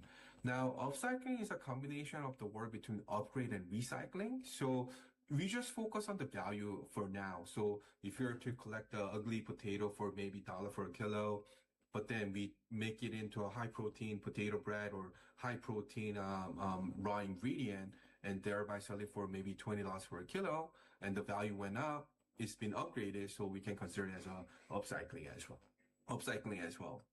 Now, different market maturity based on food upcycling shall define a different definition in more narrow concept or more broader concept. Now, in the countries like Korea, where food upcycling concept is still developing, I believe that definition should be relatively general so that it can accept a lot of different ideas and make it grow. But countries like North America and European countries where food upcycling market is a little bit more mature, their definition is very narrow, thereby creating very more value-adding places for food upcycling technology players to play as well. Now let's talk about food waste and losses. As you know, there are a bunch of global food waste and losses that comes out, which I will not cover because you guys already know. But I do want to talk about byproducts that can be upcycled. At least in Asia, there are two types of byproducts we sorted out by two categories. One is harvested byproduct, and two, the other one is processed byproducts. Now, when I say harvested byproducts, simply put, these are ugly, for example, ugly potatoes, ugly apples that we cannot use during a harvesting phase. More of a supply chain issue. Now, with the processed byproduct, these are byproducts that comes out after making a targeted product. So, for example, when we say beer, after when we make a beer, there are tons of beer spent that comes out, and this could be considered as a processed byproducts. Now, globally, these food byproducts are coming out in a very different categories: fruits and veggies, grains, dairy productions. So you can see that there are a lot of different categories of different byproduct that comes out. Now, at least in Korea, I have a better specific numbers. In Korea, in average, approximately about 572 kilograms of byproducts are coming out per person annually. And 70% of it actually becomes a food waste after paying penalties. And as you can see from the statistics, the byproducts numbers are going up. And the main reason is because our taste bud is getting more complex and more delicate. So back in the days, we'll be taking and consuming the apple as a whole. But nowadays, we are taking out, apple juices and sugar contents and making it into jams and such, and thereby resulting in more byproducts. And I see this as a trend. So the more complex our palate gets, I believe the byproducts going to come out even more. Now, in terms of 17 UN SDG goals, so recycling policies has been driven by Ministry of Agriculture in Korea. Now, Ministry of Agriculture focused on Food Tech Industry Development Plan, which came out about 2 years ago. I was able to work in academia, private sector, and also government sector to define 10 technologies, and within this food tech. Company which is engaged with upcycling, we will share the video with you. But just I thought, to have. So upcycling is, beyond recycling, is when we upgrade the value of a product. So there are companies which are specifically on upcycling, and this was one of an example. So can we start the next? I think I would request Mr. Shivanand Kapai, who is Managing Director of Karnataka State Agriculture Marketing Board and Director Agriculture Marketing, because he has to leave And though initially we designed to be here in the last session, but I would request him to complete his session first. Thank you, sir. Thank you all. I come from the southern part of our country, Karnataka. In Karnataka, we have got 2 to 3 important cities. Bengaluru, obviously number 1, and then comes the Mysore. You all know it's a very historical place. And then comes Hubli, Dharwad and Kalburgi, other the 2-tier and 3-tier cities. So in terms of generating the food loss and food waste, Bengaluru is number 1 with daily waste of 30 tons. Then comes the Mysuru with 25 tons per day, and then Hubli, Dharwad, then Kolar. Kolar, I mean, you must have heard of the tomato is a special market in Kolar. That produces again 20 tons per day. So these are the major waste producing important markets in our state. We have already taken up initiatives in preparing the project details, DPR and concept notes, everything. In the first stage, we have taken up 3 markets in Kolar and Yeshwantpur, Bengaluru and Mysuru. So when we started when we are at the final stage, we are about to call tender. Earlier, waste, nobody was owning the waste. It is not mine, it is not mine, it is your responsibility and all that. Now, GAIL has come. Anybody from GAIL? Now, GAIL has come. They are saying that we have taken up the project in the Kolar city and we have considered your waste also, APMC waste also. So you don't take up the project. So instead of disclaiming, now everybody is claiming for the waste. They're competing for the waste. So that's, I'm really happy that such kind of paradigm shift has taken place. And in Mysore, BPCL is also doing some works in the Mysore city. In fact, we took in writing from the GAIL that you are not doing anything in Mysore. Based on their written statement, we started the project. Now BPCL has started the project. So that's how it's a paradigm shift in there's a competition for waste. It's a good sign. Then I'm really thankful to Dr. Yadav sir. He has been very active and he's always in networking. He keeps talking to us over the phone once in month at least. So what are you doing? What are your activities?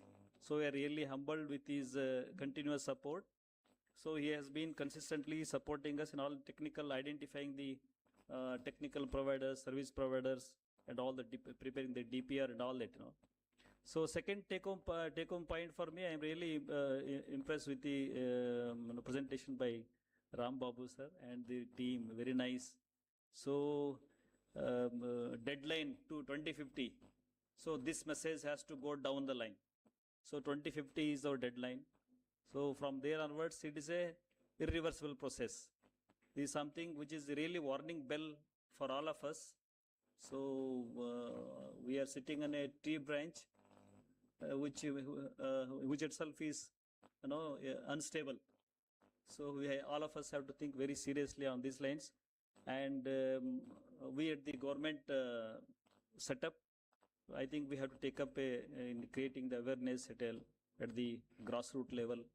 So it's very important thing. That is a take-home point for me. We have also taken up some 16 cold storage projects at the very major district places. They are all at the construction level. So this food loss can be tackled in different ways.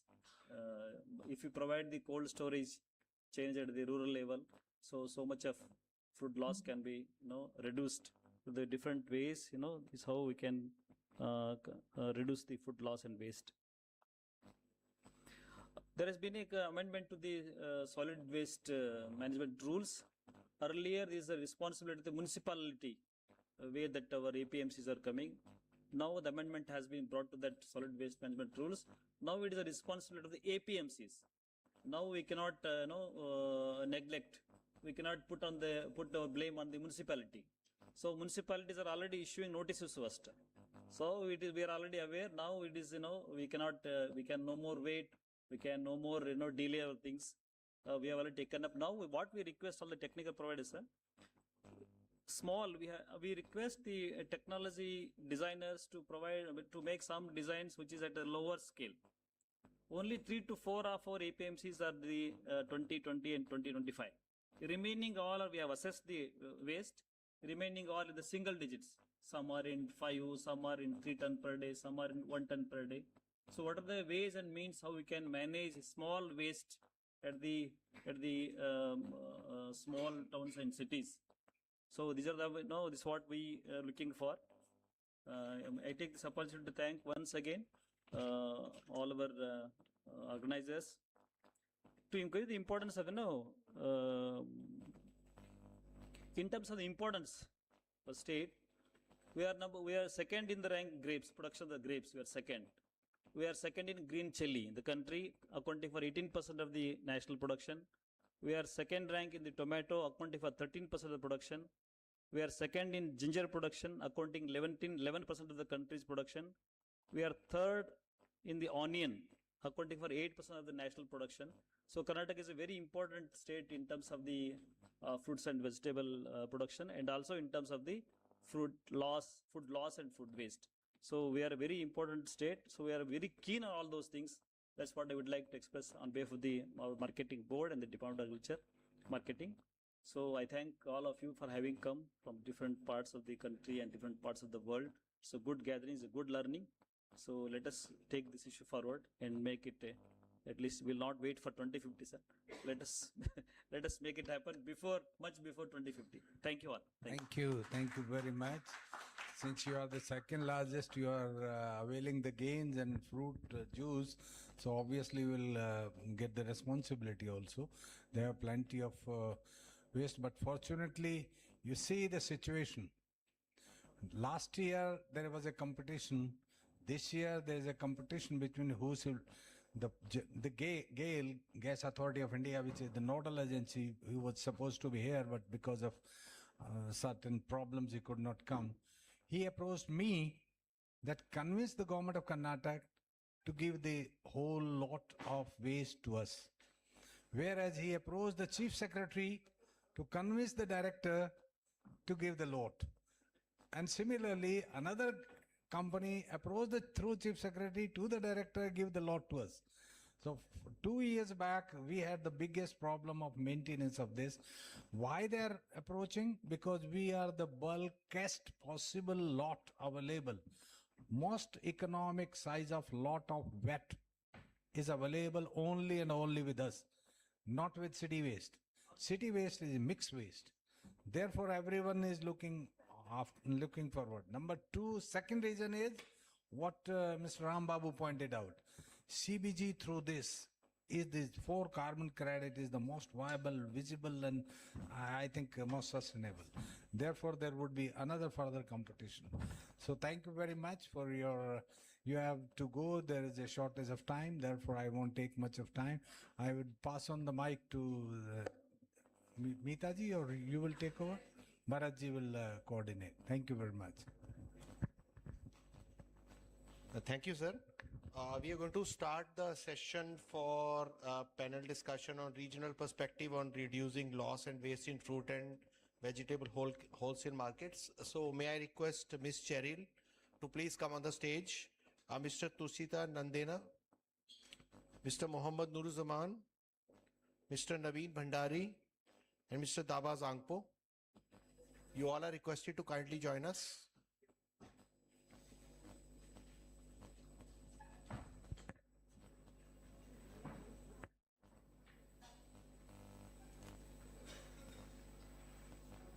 Mr. Mohammad Nuruzaman, he's not there.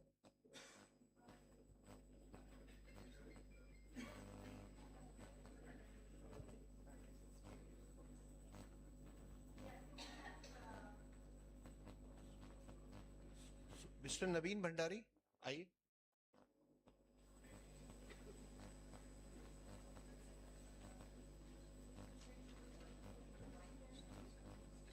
हाँ बैठिए बैठिए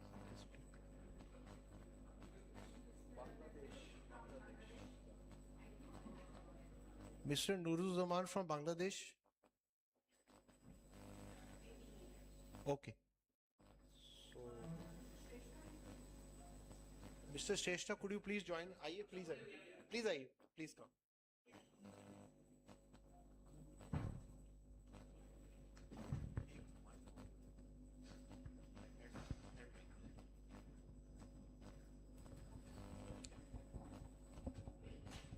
So you may use this one. You can rotate this one. Yeah. So thanks to all of you for joining us. So we would be required to wrap up this session as well. So I would ask you two straight simple questions. One is what is the overall situation of food loss and waste in your country? That is one. And secondly, what are your takeaway points from this workshop, including the Indian experience that would help you to improve the situation in your country? So these are the only two simple questions, and I would like to start from Ms. Cheryl. Okay, thank you. And as we say, save the best for last. So first of all, we'd like to thank FAO, whom, and of course, Kubarts as the organization in bringing us together. Our appreciation also for being able to touch base and exchange ideas with everyone today. In the case of Philippines, the problem on food losses is quite high in rice, which is around 16 to 18%.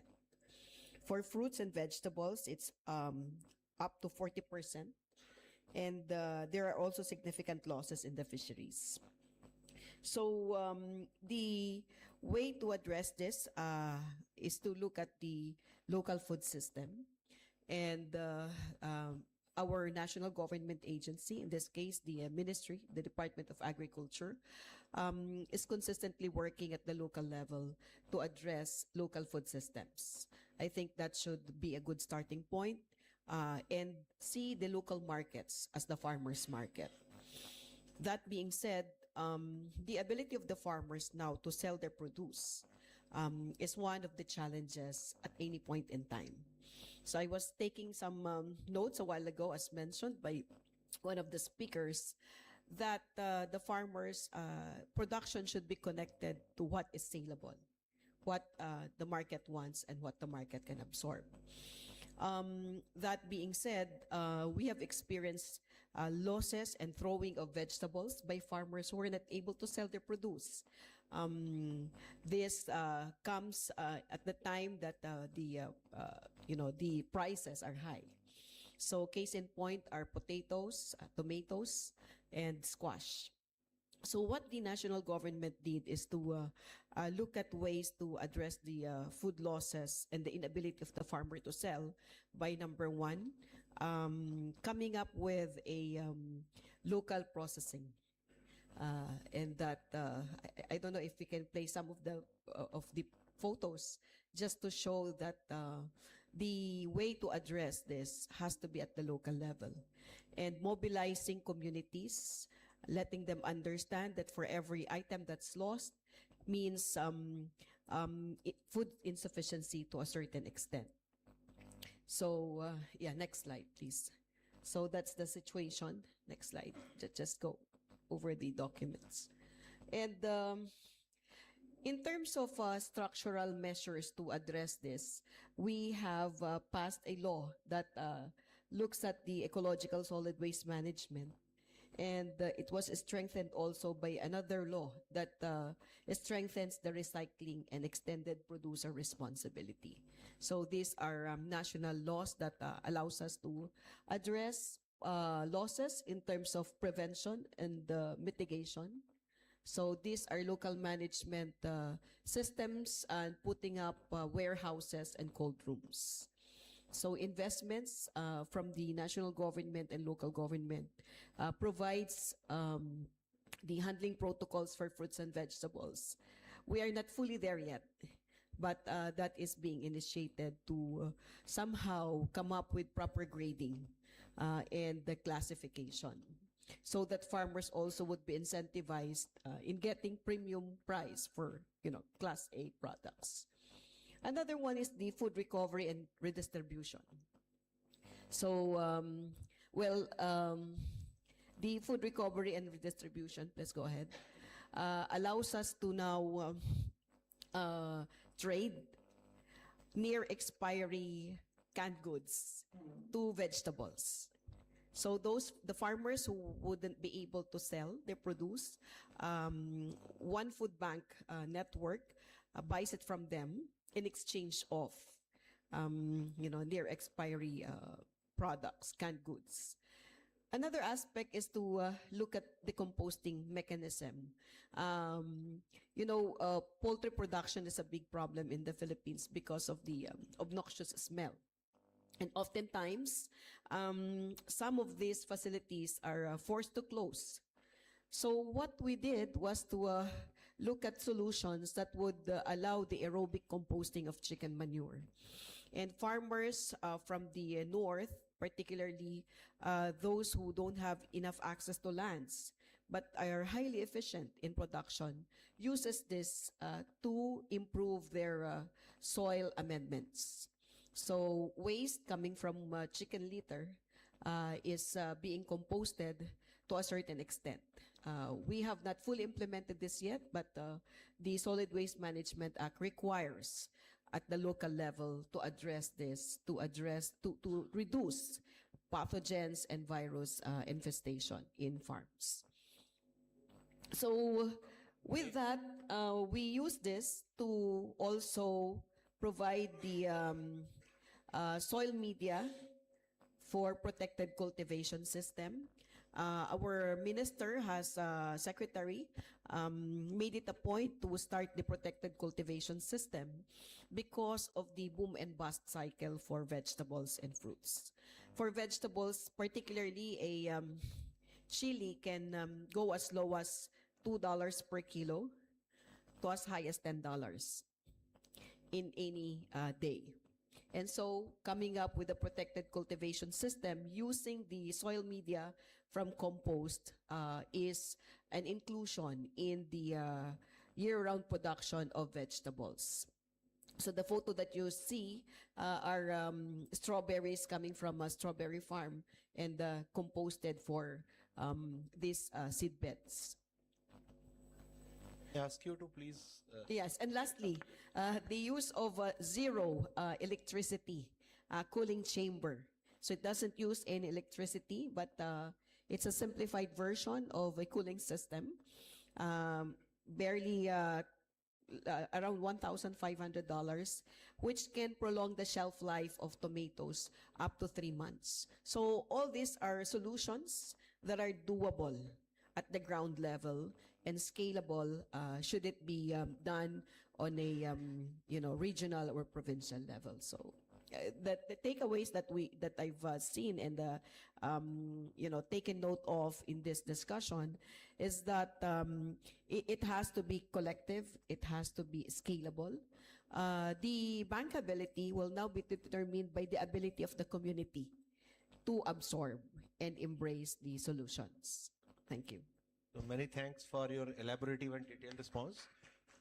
Now I would request Mr. Tusita to elaborate on Sri Lanka scenario. Yes, thank you. Actually, we identified our country post-harvesting losses as 20% or more.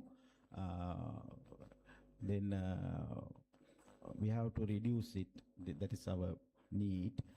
The system, the wholesale market system, we have informal market and also formal markets because we have 6 main wholesale markets in the country. A large one is situated in Damul area. I think some friends from India also know that place, very tourism area. Then other places around the country. Then other informal sector markets actually controlled by some farmers, big buyers and some companies. Maybe it's seasonally like that. Up to last year, that wholesale markets named as specialized economic centers. In my language, we call ආර්ථික වෙළඳ මධ්‍යස්ථාන.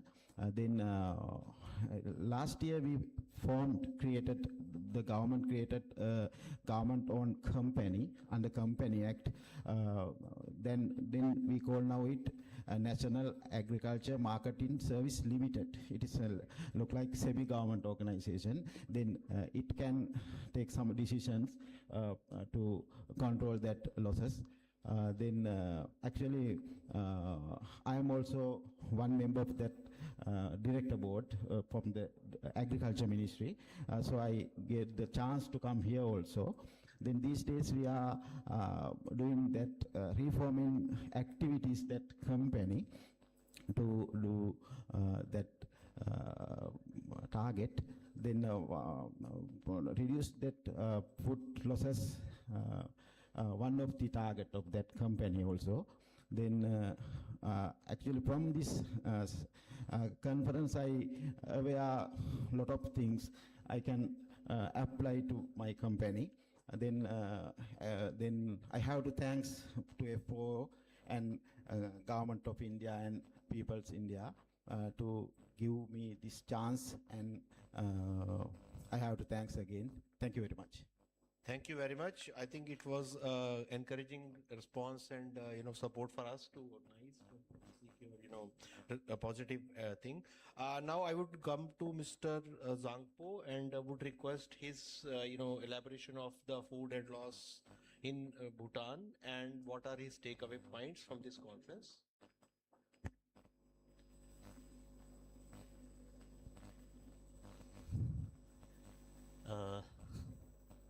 Bhutan has only one major wholesale market located in middle of the city, and although it is not as large as other wholesale markets in compared to some of Asian neighbors out here, but for Bhutan it is one of the largest wholesale trading market areas that we have. So currently around 15% of total produce in the market end up as waste in my country. So at the market, daily cleaning and regular inspections are carried out every day, for which we have consistently received positive feedbacks and appreciations from whoever the high-level guest visits our country. So we practice a manual waste segregation systems out there, which categories into green waste, fruit waste, and dry. Through this segregation process, different types of waste are taken in different fields, and some are taken by our local farmers to feed the cattle, and the remaining waste is transported to the dump yard, and where another department has initiated composting activities. However, after participating in this symposium, it has become clear that Bhutan is still far behind in terms of modern technologies and mechanisms for wholesale market waste management. There is a strong need to rethink how food waste can be transformed into the wealth, as some experts delivered yesterday.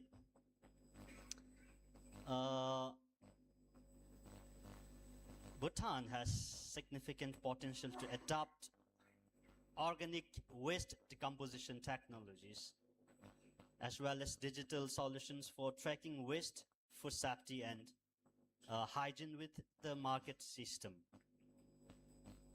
Innovative and environmental sound technologies that convert waste into value-added products can be introduced in wholesale markets of my country. So far, Bhutan has generated very limited income from food and green waste. And the discussion in this symposium have provided clear direction from Bhutanese market, not only to maintain cleanliness, but also to convert waste into valuable products, contributing to environmental sustainability and economic opportunity. So thank you very much, and I really wanted to thank FAO and COSAM and all other coordinators out here, and we are looking forward in future to collaborate such programs, and we really need this kind of initiatives as to go further with such development. Thank you very much. Thank you, Mr. Zangpo, for your very elaborative response. Now, let us come to the Nepal team. I would request Mr. Bhandari to elaborate on the situation of food and loss waste in Nepal. And then I would request Mr. Shrestha to elaborate his takeaway points from this conference. Please. Thank you. My Bhandari ji, in Hindi, so please translate the English, okay? Okay. Thank you. I will translate. Thank no you. issues, please. Okay, thank you. So I would like to speak in Hindi. Nepal में fruit and vegetable loss का situation को पूरा बात करें तो काफ़ी high है. On an average fruit loss 20 to 25% है और वेजिटेबल इससे ज़्यादा है. मोर देन 35% वेजिटेबल लॉस होता है due because low transportation facility and other like poor storage facility के कारण से वेजिटेबल और फ्रूट लॉस हाई है. और इस कॉन्फ्रेंस से हमने दो चीज़ों में ज़्यादा ध्यान लर्न किया है. वो दो स्ट्रेटेजी में first one is reducing food loss and waste. This can through the food loss and waste can reduce through building for market infrastructure. And Nepal की बात की है तो करें तो हमारा जो ट्रांसपोर्टेशन के लिए मार्केट में लाने के लिए जो व्हीकल यूज होता है वो सिंपल ट्रैक्टर और अदर व्हीकल यूज होता है. उसमें अगर रेफ्रिजरेटेड वाला व्हीकल यूज हुआ करेंगे तो उसमें full loss handling transportation handling में कम लॉस होता है. वो हमने पायलट प्रोजेक्ट के लिए रूप में कुछ लोकल यूनिट में वो प्रयोग किया था और उसमें बहुत सफलता मिलने के बाद हम इसे लार्ज स्केल में और भी उसमें बड़ा करने जा रहे हैं. Nepal most of the area hilly region, so हम लार्ज साइज के कंटेनर उसमें यूज नहीं कर सकते तो स्मॉल साइज के व्हीकल में ही रेफ्रिजरेटेड फिट करके ट्रांसपोर्टेशन किया तो ये लॉस से हम मिनिमाइज कर सकते हैं.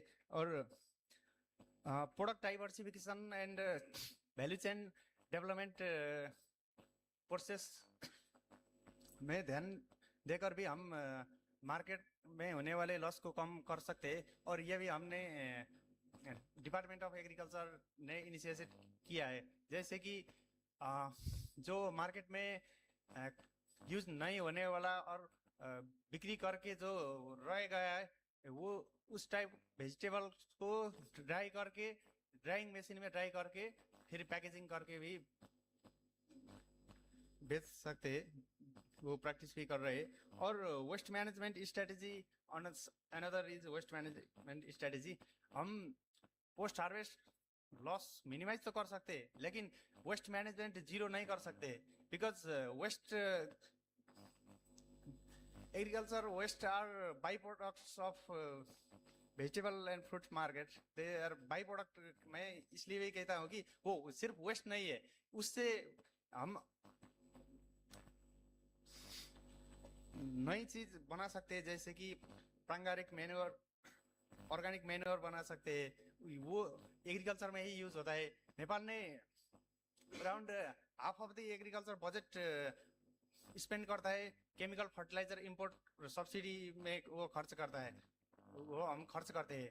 अगर हम ये वेस्ट डंपिंग साइट में जाने वाले जो वेस्ट है उसको as a organic manure use agriculture में करे तो वो इंपोर्ट सब्स्टिट्यूशन कर सकते हैं, वो रिड्यूस कर सकते हैं।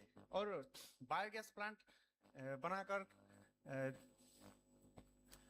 बोथ फ्यूल भी प्राप्त कर सकते हैं और जो ऑर्गेनिक मैन्योर भी उससे प्राप्त होता है।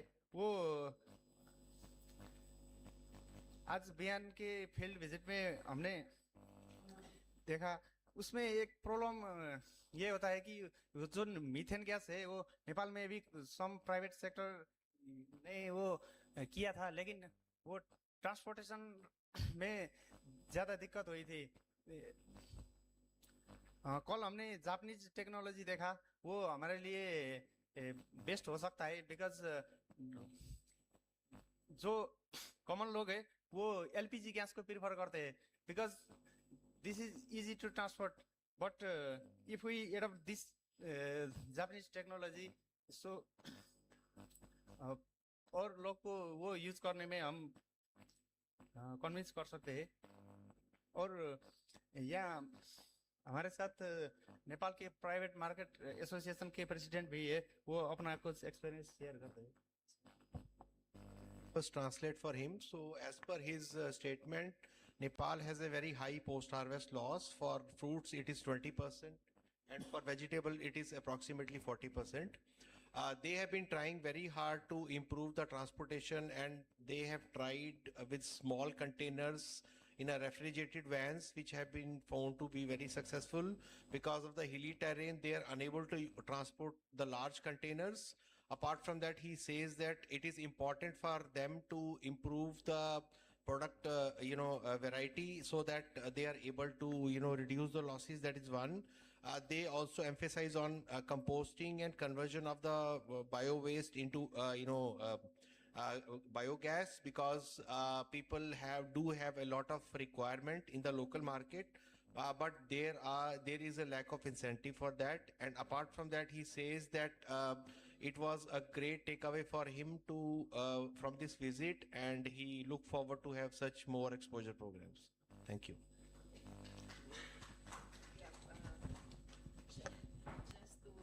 Because I missed out the most important part. We'd just like also to highlight the role of the WUM, World Union of Wholesale Markets.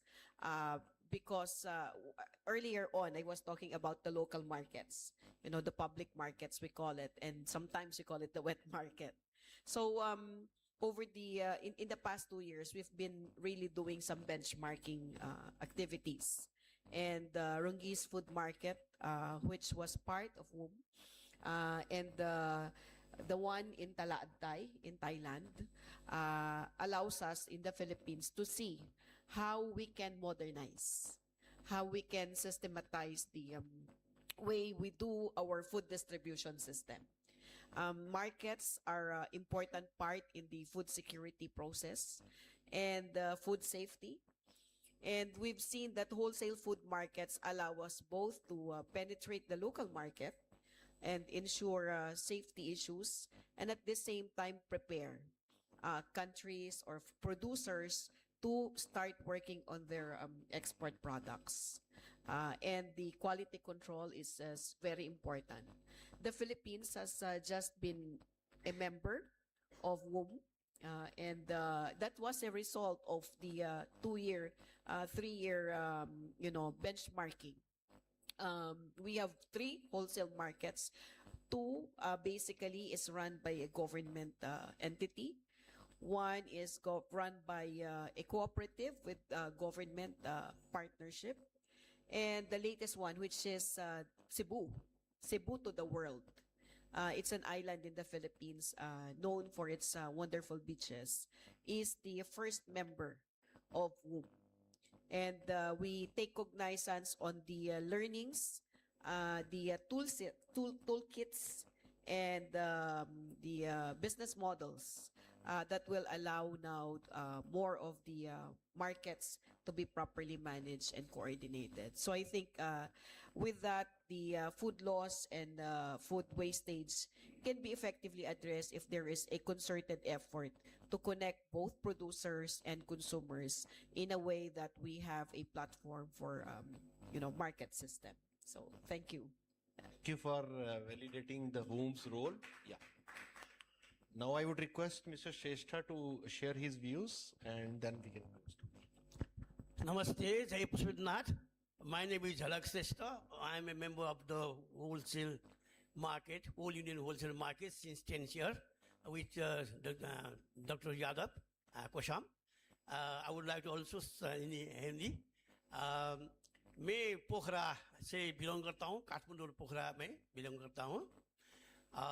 मेरा market public private partnership concept से नेपाल में पहले वाला पीपीपी कॉन्सेप्ट से है। जिस time में government के बहुत द्वंद्व था वो टाइम में मैं पीपीपी मोड में काम किया हुआ हूँ। Actually in my government under caution the marketing act बन रहा है, अभी मार्केटिंग एक्ट बन रहा है अंडर कॉशन से। एक्चुअली नेपाल में इलेक्ट्रिसिटी या केबल कार्स हॉस्पिटल सब अच्छा है, एग्रीकल्चर मार्केट में ध्यान नहीं पहुंच रहा है। ये नेपाल गवर्नमेंट के नेपाल पॉलिसी पे। इसके साथ साथ में बोलना कुछ कहना चाहता हूँ कोसाम को भी। कोसाम ऑलरेडी साउथ एशिया का एक लीडर काम कर रहा है, ये ध्यान देना जरूरी है क्योंकि आपके 70 to 80% प्रोडक्ट्स इंडिया से जाता है, उसको मैनेज करना है। यहाँ सब कुछ अच्छा है लेकिन मैनेज नहीं हो रहा है। इसमें एग्रीकल्चर मार्केट का मैनेज नहीं होने के कारण क्या है कि म्यूनिसिपालिटी मेट्रोपॉलिटन सिटी का और गवर्नमेंट का तालमेल नहीं मिल रहा है। इसीलिए अच्छा डॉक्टर यादव भी गए थे, वहाँ सब देख लिया, यहाँ का आपके प्रोडक्ट बहुत अच्छा है, मैनेजमेंट का सिस्टम नहीं है। अब मेन चाहिए मेरा एक रिसेंट बात कर रहा हूँ, मेरा मेयर अभी घेराबंदी में 15 दिन से वेस्ट मैनेजमेंट कारण से। अब पोखरा नेपाल का पोखरा का वो टूरिज्म एरिया का शहर बन गया है, सब कुछ अच्छा है, एग्रीकल्चर का वेस्ट मैनेजमेंट का व्यवस्था अभी नहीं है वहाँ, अभी से वही चल रहा है। आज का मेरा एक्सपीरियंस थोड़ा एक्साइट हो गया जो मैं सूरत में देखा, ये जो सूरत का बनेगा जो बन रहा है उसे प्लांट, उसका 10% साइज का, not only that percent, 10% size का प्रत्येक महानगर पालिका, नेपाल के महानगर पालिका में काठमाडौँ, भक्तपुर, पाटन, ललितपुर, जनकपुर, सीतामैया के जनकपुर, ऐसे में वेस्ट मैनेजमेंट का थोड़ा प्लान ऐसा किया रहा है तो शायद FAO, वूम और कोसाम जैसे कार बन जाएगा, नहीं हीरो बन जाएगा। ये इसमें ध्यान आकर्षण करना चाहता हूँ। एक्चुअली इसमें एक बहुत सारे प्रॉब्लम आ गया है। ये जेनजी लोग जो यंग हमारा भंडारी जैसा यंग जनरेशन नहीं है नेपाल में, सब चला गया है क्योंकि एग्रीकल्चर की बेस से ये हम यहाँ जी सकता है, यहाँ कर सकता है, एक्सपोर्ट कर सकता है कि विश्वास घूम रहा है। मेरे चिंता के विषय ये है। मैं वूम का मेंबर हूँ 10 वर्ष से, इस सबको ध्यान आकर्षण करना चाह रहा हूँ, स्पेशली FAO को भी करना चाहता हूँ कि मार्केट का सिस्टम, सप्लाई चेन का सिस्टम और वेस्ट मैनेजमेंट का सिस्टम का ध्यान पूरा है। Thank you very much. Thank you, Mr. Shrestha. So according to him, he belongs to Pokhara and his market is first of its kind in Nepal based upon the public-private partnership. A public-private partnership act is being revamped in Nepal. It is being, revised, and he has a lot of hope from that revamp. According to him, agriculture is the lifeline of Nepal, and people are not, taking up that as a career. So because of that diminishing effect, the supply of agriculture products and fruit and vegetables is getting reduced. He says that even if 10% capacity of the Surat plant, what we have seen today, is installed in the cities of Nepal, it could take care for the food waste and loss, and the agriculture marketing with a sustainable food loss and waste system can really, shape up the Nepal future. Yeah, thank you. So many thanks to all participants. It was a pleasure to learn from your experience, and I hope our audiences would have been able to, make a benchmarking of their conditions and vis-a-vis what we have in India. And it would be a great learning. And thanks to all for coming all the way and participating in this workshop. Thanks a lot. Thank you Nepal के पशुपतिनाथ के मैं माला लेके आया हूँ आप सबके लिए इसमें थोड़ा कोशिश करिएगा ओके एज ए ऑर्गेनाइजर मेरे ख्याल से इस सेशन के बाद okay thank you So thank you very much. It was wonderful session. And now I invite, let's hear from horse's mouth. There are 3 marketing boards. I invite Goa State Agriculture Marketing Board can come on the dais, Punjab Marketing Board, and Himachal Marketing Board. All 3 people, at least one from each state can join. And I would also request the Secretary General of World Union of Wholesale Market, Valerie, and advisor can also join the dais. Would be, because this session we will first hear from the horse's mouth what they have taken, what is for them is takeaway for the day. Please come. Join. Have the seat. Come. Join. Come. Take the seat. Valerie, you can take join. Thank you. So first we will discuss what is the takeaway from the states, because ultimately you have gone through a lot of presentation, lot of technologies, lot of professors, lot of what is going on around. Now it's the time to consolidate. And these are the implementing officers in different states. What is their point of view, what they want to take away, how they will implement, what is their point of view tomorrow, what are their strategies. That's one part. Another is obviously as our banner partner, World Union of Wholesale Market is important partner, and most we are 3-4 members also of the World Union of Wholesale Market, like Dr. Jhalak is also member. I am also fortunately a member for the last around 20 years, and in the board of directors as 18 years. I think oldest member in the world in the board of directors. And we would also like to hear from them what is their expectation from Asian countries. We have 13, 14 Asian countries also. What you want, what is your plan to DPAC, your incentives, programs for Asia. So I would request we will start from Goa. We can start with Goa to present what is your takeaway, what is your plan. Please come on the dais, or would you speak?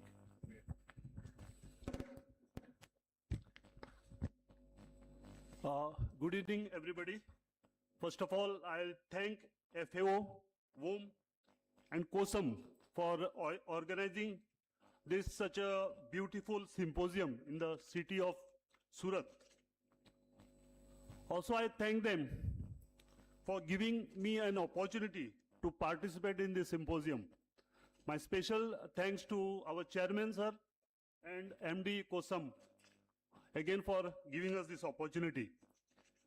What I'll be taking from this symposium is that we are very much impressed with the solution given by our Japanese counterpart on green carbonization. Friends, what our Japanese technologies, they have told us that they are going to give us the technology, and our Indian counterpart of Japanese technology, SJC inventor, they were supposed to buy one machine from Japan, and they were supposed to have their trials in India. I come from a very small state of India. Area-wise, if we compare, the area of our state is equivalent to a district of bigger states. Friends, our state is a touristic state, and we get around 1 crore of tourists annually. So to cater this touristic requirement, we depend on neighboring states for our fruits and vegetable requirement. The fruits and vegetables which are grown in our states are mostly marketed through our Goa State Horticulture Corporation. We have a horticulture corporation which procures this vegetable on a daily basis, and we have around 1,500 kiosks all over state. And we procure, means Goa State Horticulture, again a government entity, we procure these vegetables and fruits, and on the very same day, we supply it to the kiosk. And the kiosk owners, of course these kiosk owners are private owners, they sell their product. So in the process, we don't have much of wastage and again wastage and garbage. So because it is sorted at the same level, at the ground level. So what we have planned right now, what we are taking this from this symposium is that we had a talk with SJC Inventors, who is a counterpart of this Japanese technology in India, and we have requested them to give that one machine which they'll be buying from Japan, which they'll be importing. So what this SJC Inventors will do, they will first have their trials in India. With the same machine will be sold to us through COSAM, because we are going to place order through COSAM, through this SJC Inventors. They will supply that machine to us, and we will have that machine installed in our place, in our district, because we generally we have around 8 markets, major markets, and each market is creating a this volume of around 5 to 8 metric tons of wastage. So if that machine works well, we will have our trials in each and every city, each and every village, every city, every market, and subsequently we will go ahead with the idea of buying more machines. So that is the takeaway which we are planning to have through this symposium. Thank you very much. Thank you very much, and we are happy that for a tiny city, tiny markets, you have identified a very appropriate technology. We would support you, and whatever the manner we COSAM can do, we'll try to do that. Thank you. Now I invite Punjab. Rajneesh will take on. Thank you. Good evening, everyone. I am Rajneesh Goel, DGM Punjab Mandi Board. It's my great pleasure to welcome you all. Today I will be sharing with you how the Punjab State Agriculture Marketing Board is transforming agriculture marketing in Punjab through a series of modernization and sustainable initiatives, especially in the food management, food-based management.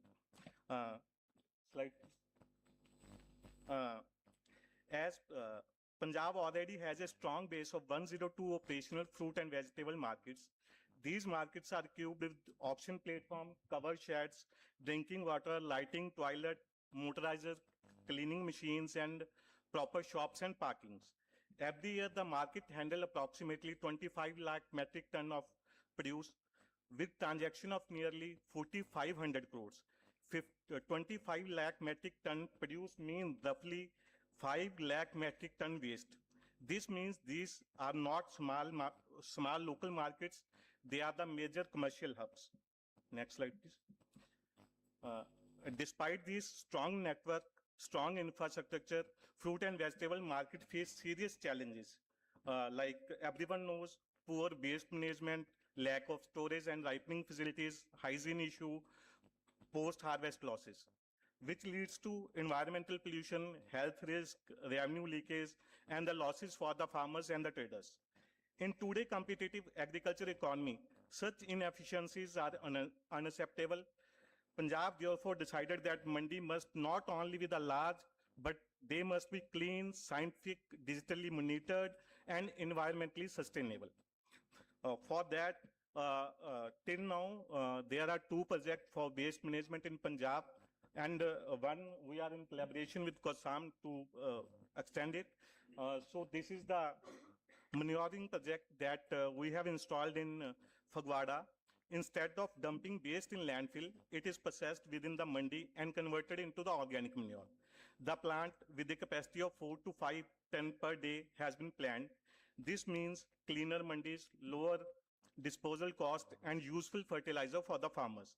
It is a perfect example of turning a problem, that is, waste, into a valuable resource. Other project, next slide please. Next please. Ludhiana. Ludhiana is the big, Ludhiana market alone generate over 8 ton of waste per day, making it a bulk waste generator under Indian law.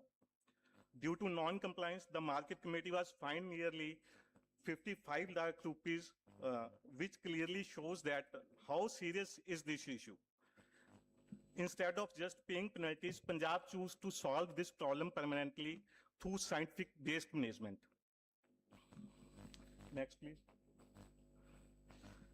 In the year 2023, 1,500 square yard of the land was leased to Municipal Corporation Ludhiana for installing bio-based compactor. This was done through a formal lease 10-year agreement ensuring continuity and the compliance. Under this MOU, the Municipal Corporation now manages 20 ton of waste every day, for far more than the mandi generates. This mandi is now compliant with the solid waste management rules and the NGT norms to some extent. Since March 2025, waste is being lifted and processed daily. This is a strong example of how institutional coordination can solve long-standing urban and market level problems. Next slide, please. To create a permanent and revenue generating waste management solution, COSAM was asked to prepare a pre-feasibility study about the CVG plant at Ludhiana Mandi. The study revealed that 70% of the mandi waste is organic, which is making it ideal for biogas production. From just 8 ton per day, the proposed plant can generate around 1,000 metric ton of biogas annually. This is not just waste management, this is energy generation, job creation, and the local economic development. It is also supports India's broader goal of clean energy and waste to wealth transformation. Just now, Mr. Jadhav sir has told us that they will do a re-feasibility study in reference to the carbon credit market, and also investor can be arranged. So this is the welcome step, sir. Like any, next slide. Like any modern project, this initiative has also many challenges. The two most critical one is segregation of the waste at the source, ensuring regular supply of the organic material. These may sound simple, but they require behavioral changes, coordination between the departments, and continuous monitoring. The good news is that Punjab Mandi Board, COSAM, and municipal authorities are actively working together. With the right system and training in place, this project has a very high chance of success, sir. Next slide. As everyone from the morning is talking about the hygiene in the fruit and vegetable markets, so I would like to show you the hygiene in the mandi of the Punjab just in 2 slides, please. Hygiene is not optional in modern food markets. Punjab mandis now use bobcat motorized sweeping machines, which this means less dust and waste, fewer pests, better working condition, and safer food for the consumer. Next slide, please. So, sir, this is the level of the hygiene in the Punjab fruit and vegetable markets. Now we follows FSSAI hygiene benchmark. The best example is Bathinda Mandi, which become the first mandi in the Punjab to receive Eat Right Fruit and Vegetable Market certification. This is not just certification, this is a signal to the country that Punjab mandis are becoming clean, safe, and globally competitive. And last, I would like to thank you all for your time and attention. Thank you. Thank you very much. It was very elaborative. For your information, this was also one of our pioneer feasibility study. We did it for Ludhiana. And now we are proposing to upgrade it or revisit it or validate it from carbon credit point of view. We will come back to you. Interestingly, I would also share my experience when we visited. Punjab is a state where most of the time we were depending on the municipal bodies. We were providing space to municipal bodies in our wholesale market to collect. Now it's the reverse story.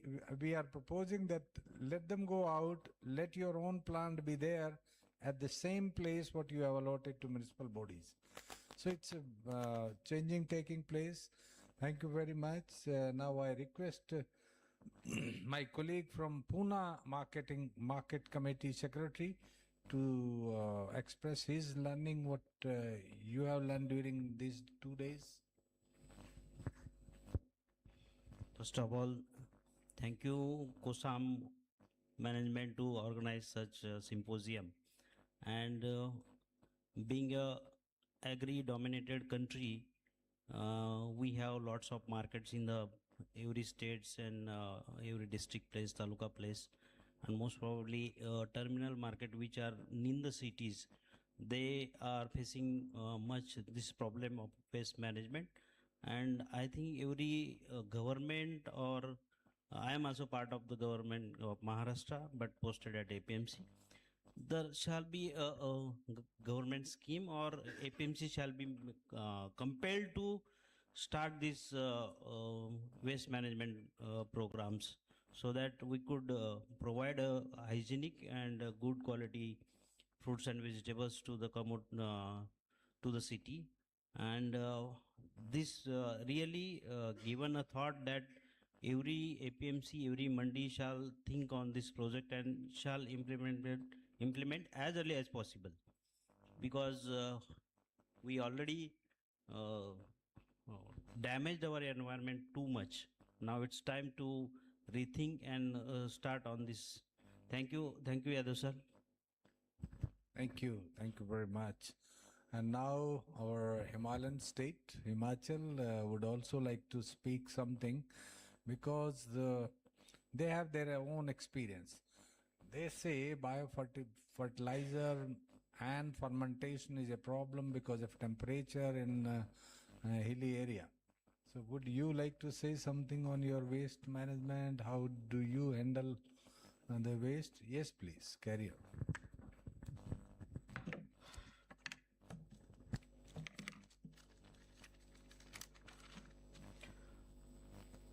First of all, it's really an honor for me to stand here in front of you all.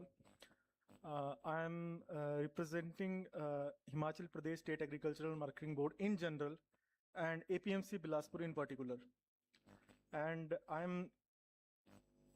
whatever I have seen here, this is my second conference I'm attending here, and I'm thankful to Mr. Yadav that they have shown us the mirror.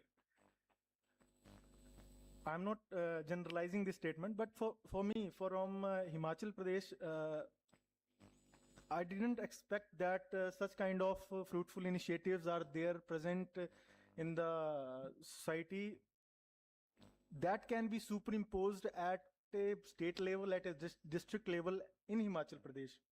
Presently, what we are doing is we are completely dependent on municipal bodies. We are dependent on piggery units. We are dependent on gaushalas to discard or to discard that waste, whatever we are generating in markets. And that's the sad reality. Whatever, I'm not here to tell you the things that we are doing this and we are doing that. I'm just telling you the reality, what we are doing. And I'm thankful to Mr. Yadav that they have shown us the mirror, for me particularly, that there are such valuable initiatives are there in the market. They are present in the market, and we are having ample opportunity to channelize this food wastage, food wastage and other things to feed the poor. Malnutrition is such an issue. We all are aware. But to channelize this in a Himalayan state where logistics and other things are there, and that takes too much for a state government only to deal with such a problem. But still, I'm going to assure you, there are 75 mandis in particular in Himachal Pradesh, and there are 10 APMCs in particular, 10 districts, 12 districts are there, and there are 10 APMCs, and 75 in totality mandis are there. and almost in all the mandis, we are at the end we are discarding the waste. The way I have said that municipal bodies, piggery units, and gaushalas. But yeah, I'm thankful and I'm honored to be present here in this conference. And whatever initiatives we have heard here, we have seen here. We have also got the opportunity to visit the Surat plant as well. So definitely, I'll give this feedback to our higher authorities, our dignitaries, that we should go for this. We should superimpose these models with the land or geography, whatever we are having in Himachal Pradesh. And really, I'm thankful to Yadav sir and his COSAM team, FAU as well, and Chairman Saab as well. I'm really thankful. I'm really thankful for you as well. Thank you. So nice. Thank you. Thank you. For your information, I would like to say that the young 4 officers of Himachal Pradesh, they have recently joined, direct secretaries, and they are young officers. So I thought, why not to orient them, give new training, new subject, and I'm happy that they are capturing well the new subject. Thank you. Thank you very much. Now I would request you would, I think, be better, Harmin, who is our advisor in World Union of Wholesale Market, to explain what are your expectations from other 14 countries, those who are participating here, in terms of WOM and relationship networking with these countries. So maybe I will begin, and then I give the floor to Hermine, and then I will go back to. Thank you. So I wanted to thank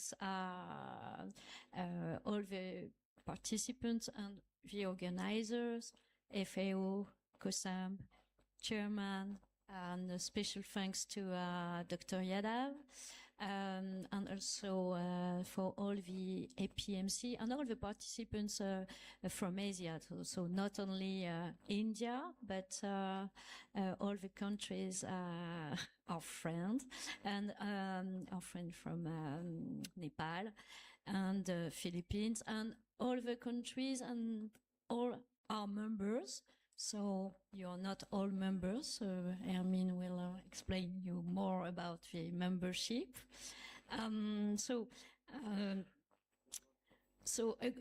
What I wanted to say is that I have a showcase of the strong network of APMCs, and so that's very impressive.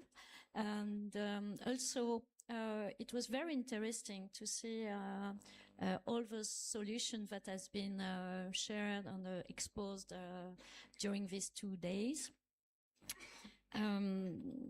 So some markets, such as Surat that we visited today, and also I just wanted to make some focus on the wholesale markets, and the volumes of vegetables, huge. It's the same that there is in France, in Rungis, that is one of the biggest market of Europe. It's the biggest market of Europe. So it's very impressive to see the volume and the importance of products that is handled in the market. So around the world, as I said at the beginning, wholesale markets face common challenges like food loss, logistics that you raised, infrastructure constraints, and the need to better support local producers. And I think in India and in Asia is really a big point is to support the local producers and to help them to structure the chain and not to lose too much products. So this is exactly what we do in the World Union Wholesale Market with our network. So maybe I will give the floor to Hermine just to have some more precision about our network and to call for your presence in our network. Thank you, Valérie. Thank you, Dr. Yadav. So the World Union of Wholesale Markets, it's a large union. It is the largest union of the world, which gather more than 200 members, and these 200 members represent more than 300 and more than 300 wholesale markets across the world, across more than 50 countries, with a large presence in Europe, Asia, South America, and now we expand more and more in Africa. So we organized every year 1 or 2 conferences, international conferences, where we succeed to gather almost the entire network of the network in this conference, with each time more than 100 markets from the networks in this conference. So this is, can be a very good point for you to meet colleagues from other wholesale markets in the world, so you can share practices with them physically in these kind of conferences. Also, we help to organize a study trip. For example, 2 months ago, Ariana State requested the WOMB Secretariat to organize for them a study trip across Europe. And we help them. We coordinate them some visits in different countries, including Germany and France. And so this, it could be also a tool for you if you would like to visit wholesale markets everywhere. It could be in Europe, but it also could be in Asia, in Latin America, or everywhere. It's open. So if you want to discover what other country does in a matter of wholesale market, it could be about typical subjects such as food donation we've seen these days, but it also could be logistics, it could be cold chain, it could be IT, digitalization of wholesale markets. So every country, every market has different issues, and we try to gather all these issues within our network and to share. So now I hope that in the next conference of room and maybe in the next working groups, with the regional working groups, to gather more and more Indian wholesale markets, Indian APMCs. I know that you are more than 500 APMCs for wholesale markets, for fruit and vegetable. Okay, we will focus first with the fruit and veg. So you have a lot of wholesale markets in India, and I think for the moment we have only a few, and so Dr. Yadav is very dynamic. He does a lot for the womb, and we, with our visits, with this visit today in Surat and Mumbai 3 days ago, we see that it's important that wholesale market from India join and attend the womb.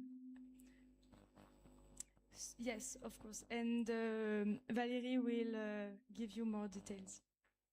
No, so this is a call to you for us, for the one of you. So join the union. So we are calling for membership and more Indian markets in our network. I think it would be for you and for us and for the other wholesale market of the network of the world. It could be very interesting. So if you need some information, so ask Hermine or ask Dr. Yadav. He will connect you to Hermine. Okay, she wants to say a last word. Dr. Yadav gave to all APMC leaders the brochure of the womb yesterday during the board meeting. So you have, I think, all of the details already. Yes, so just read the. So I just wanted to conclude with one call for come on, and the second call is linked with what we have said during this yesterday and today. So we saw a lot of experience and lot of techniques and lots of way to manage waste. When I speak at the beginning, I was calling for food donation. So I just call the Indian markets here to begin to work with food banks because there is a network of food banks in India on this particular topic of food donation, because before waste there is food. So, and before and after, when the wholesalers don't want to sell because it's not enough for sale, but still good to eat. So this is the place, and this is the place for food donation. So I think it would be great that you put some action and some new project on food donation in your market. And I think you can work with Food Bank, with FAO, and I think it would be a very good example for all, and we can share within our network also on food donation. Thank you. Fantastic. I think she has said in few words, very, very important issue, that this country is known for donations. We are known for charity. And still that is missing in wholesale markets. Rest at many places, even on street you will find, but missing in wholesale market. Why not to come forward? That's the message from Vanry. It's a fantastic. Second, CEO is also saying that please come and join WOM, because the members from Asia is minimum. Very, very, India and China, these are the two major members, except one Philippines, one from Nepal, one or two from Dubai, and one Vietnam, that's all. So the numbers are one or two more, South Korea, even SML, Sydney Market Limited, Asia Pacific, so total less than say 20. So we need more numbers, we are more fruit and vegetable markets, why not join hands? That's the second request. And third, though very secretly she has said, come and visit anywhere in the world, wherever you want, the best market, the best practices. If you want to see, call them. They will manage, they will arrange, and through any WOM office, you can approach them. If somebody wants, we have certain directory. We have the directory of more than 250 markets of the world. As of now, those who are interested, I can give the copy of the directory to you. Suppose they want to see Paris, London, or North America, South America, Brazil, Argentina, Peru, anywhere, or even South Africa, we have the directory with us. We have contact, we have people, and a brief profile of the market, what is all about. So you can, if you are a member, you can avail many facilities. Exchange of, not only exchange of information, exchange of technology, exchange of cooperation, the advisory, so many facilities and benefits you can avail out of it. So thank you very much, Valerie, explaining wonderfully. I would now request our worthy chairman to say a few words as closing remarks. Sir.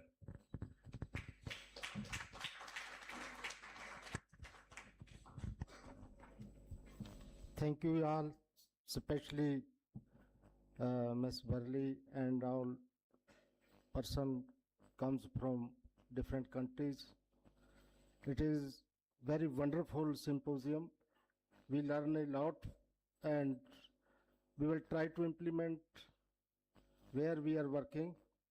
So I once again thank you all and request you all to become a member of World Wholesale Union. and I request you, what we have listened here, what we have learned here from here, we should implement in our field where we are working. So I thank you all, wish you good luck, wish you happy journey, wish you happy everything. Thank you so much. Thank you, sir. Thank you very much. So nice of you for your kind words. Now I hand over the mic to Jhalak Shrestha. Ji, kahan hai? Acha, he has gone out. Jhalak ji, take charge. He has brought some very good original Rudraks from Nepal. As a token of love, he wants to give it to you. जय पशुपतिनाथ, मैं जब भी कोसाम को बुलाते हैं मेरे को, मैं ये रुद्राक्ष लेके आता हूँ.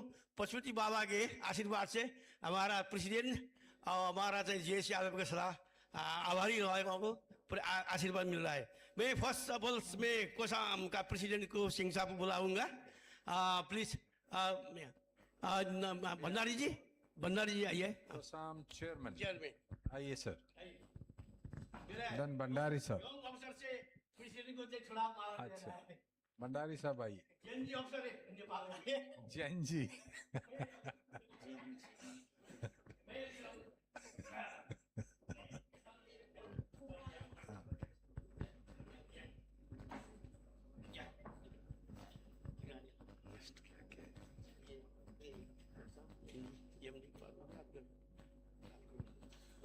First to Chairman Kosam.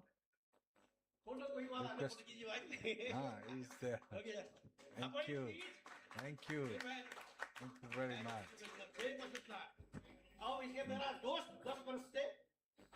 Then boom, I will speak. Secretary General Verley is here.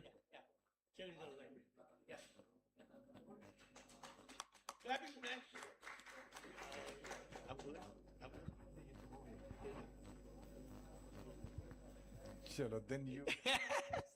मेरा प्यारे मित्र, मेरा भैया जेएस यादव, ये 10 वर्ष से साथ में ही इनसे मैं पारिवारिक संबंध भी ऐसा है. एक मिनट, डॉक्टर जेएस यादव, ये नेपाल को थोड़ा सा कृपा करें कोसाम की तरफ से.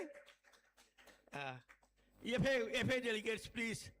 मैम आपके कितना टीम है आपका? आइए, आप आइए.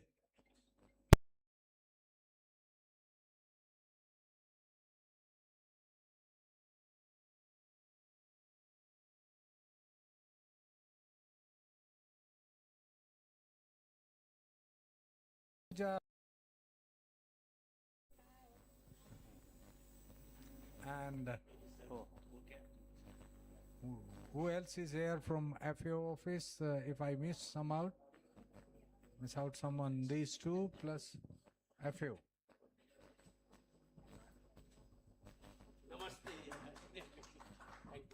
Thank you.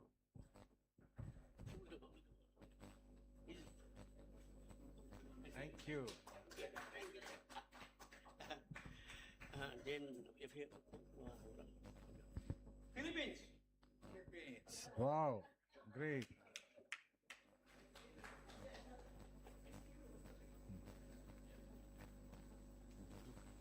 It's not only the token of memory, it's the token of religious, spiritual, and request to the God for your good health.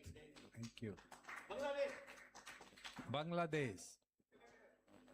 It's gone. Indonesia. Please come. Yes, sir.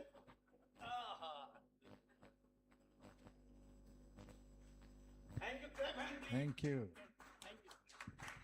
Sri Lanka.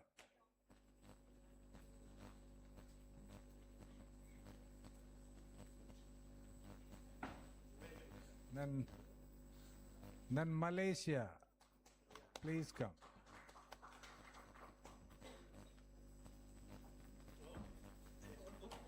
Wow. Organic country Bhutan. Then organic country Bhutan.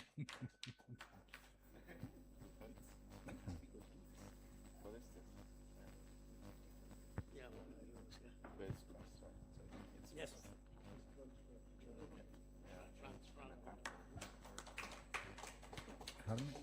Armin from France, representative of France.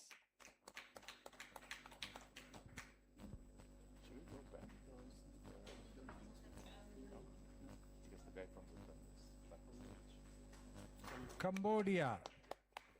Cambodia, please come forward.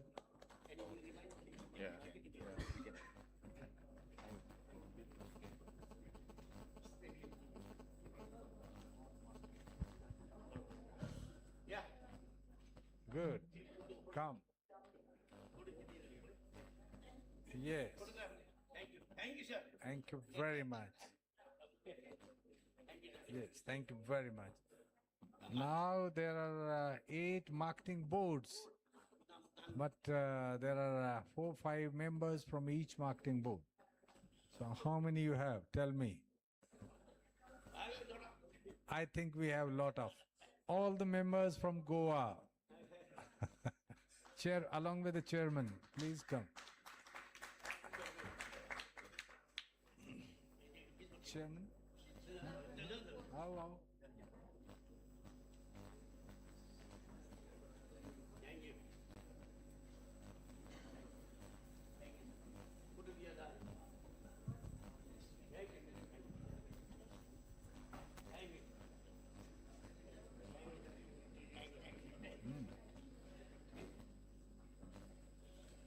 Then next state, Punjab. Then Himachal. Punjab and Himachal both.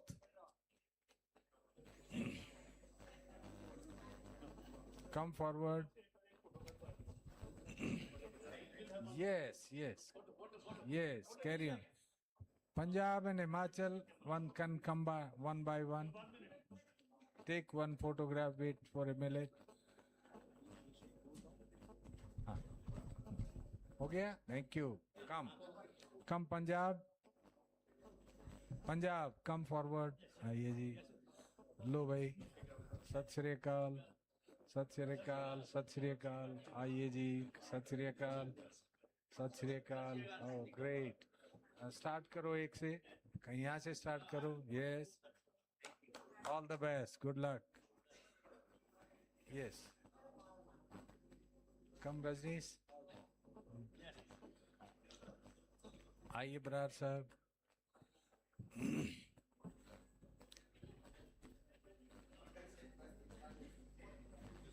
Please, all the best. And now Madhya Pradesh, Maharashtra, Himachal. Oh. Have blessings of Pasupatinath. Yes. Yes. Yes. Good. लो भाई. हाँ थक गए क्या? आप तो इतने Jain ji officer हो यार. Great.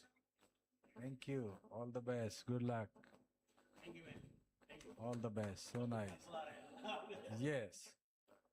And Maharashtra, now Madhya Pradesh, please come. Oh, have a photograph, please quickly. Come.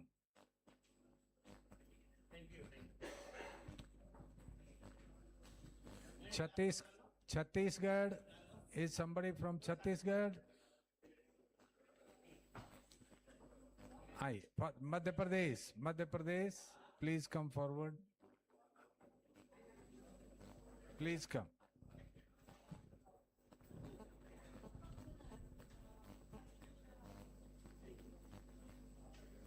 Please come. Maharashtra, Secretary Pune. Maharashtra.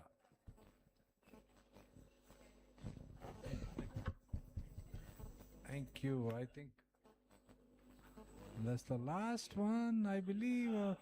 Do we have a few more? Oh, you are the luckiest one. Good. Very good. Oh, then take of your choice. Take one. And 2 more special guests, R.R. Mohite. R.R. Mohite, please. And Bharat Nagarji. Bharat Nagarji and R.R. Mohite sahab. Bharat Nagar ji.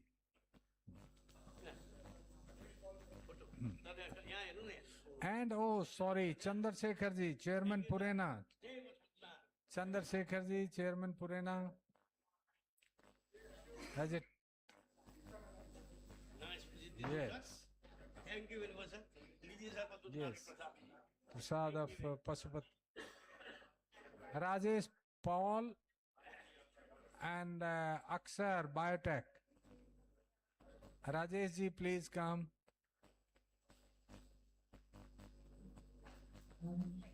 Please come. I think everyone is covered. Thank you, sir. And our few speakers. Our rest of the speakers.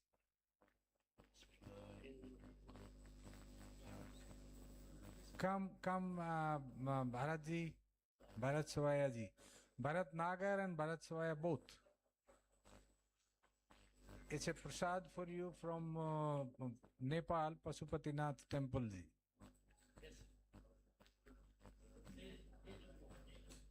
Now, thank you. Haji? Huh. Now I invite all the speakers one by one. Start from this table. I may not be in a position to invite by name. Please come one by one. We have enough good prasad from Nepal. Yes. Yes. Come, madam. Aap bhi aiye. Come. It's a good gesture from Nepal. आप भी आइए.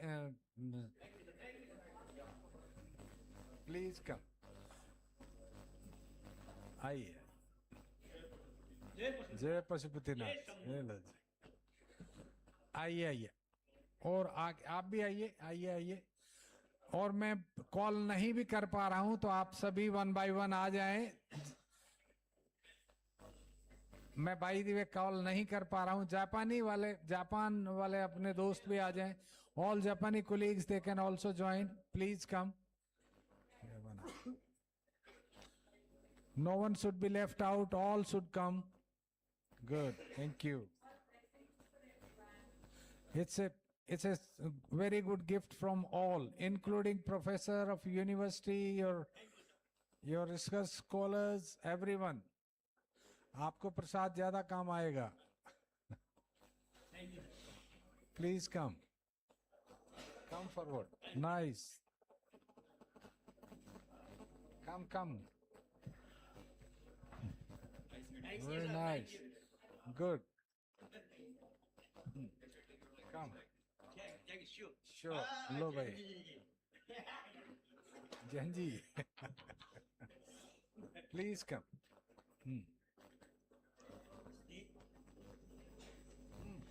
Come. All. Yes. Everyone should come one by one. Please come, ma'am. Oh. Let's try if you want head. Puja? Yes.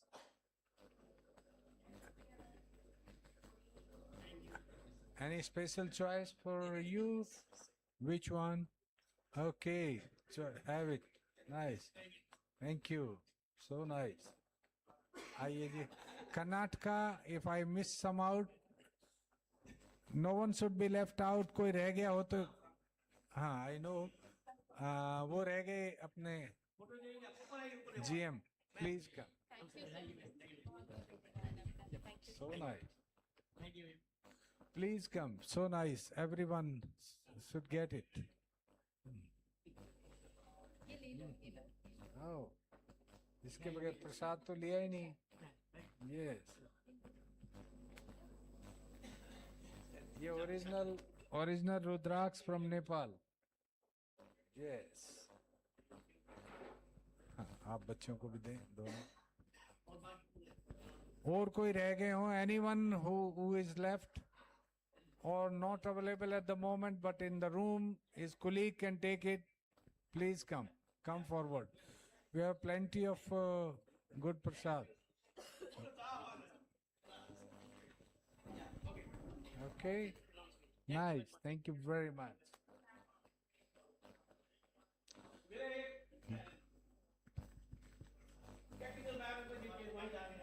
Good. So thank you very much. With this, we would close this symposium here. Oh, please take it. Yeah, oh, acha photograph. Yes, come on. Come on.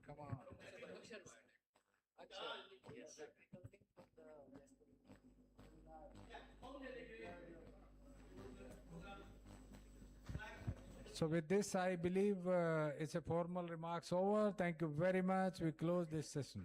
Thank you. Thank you. Thank you.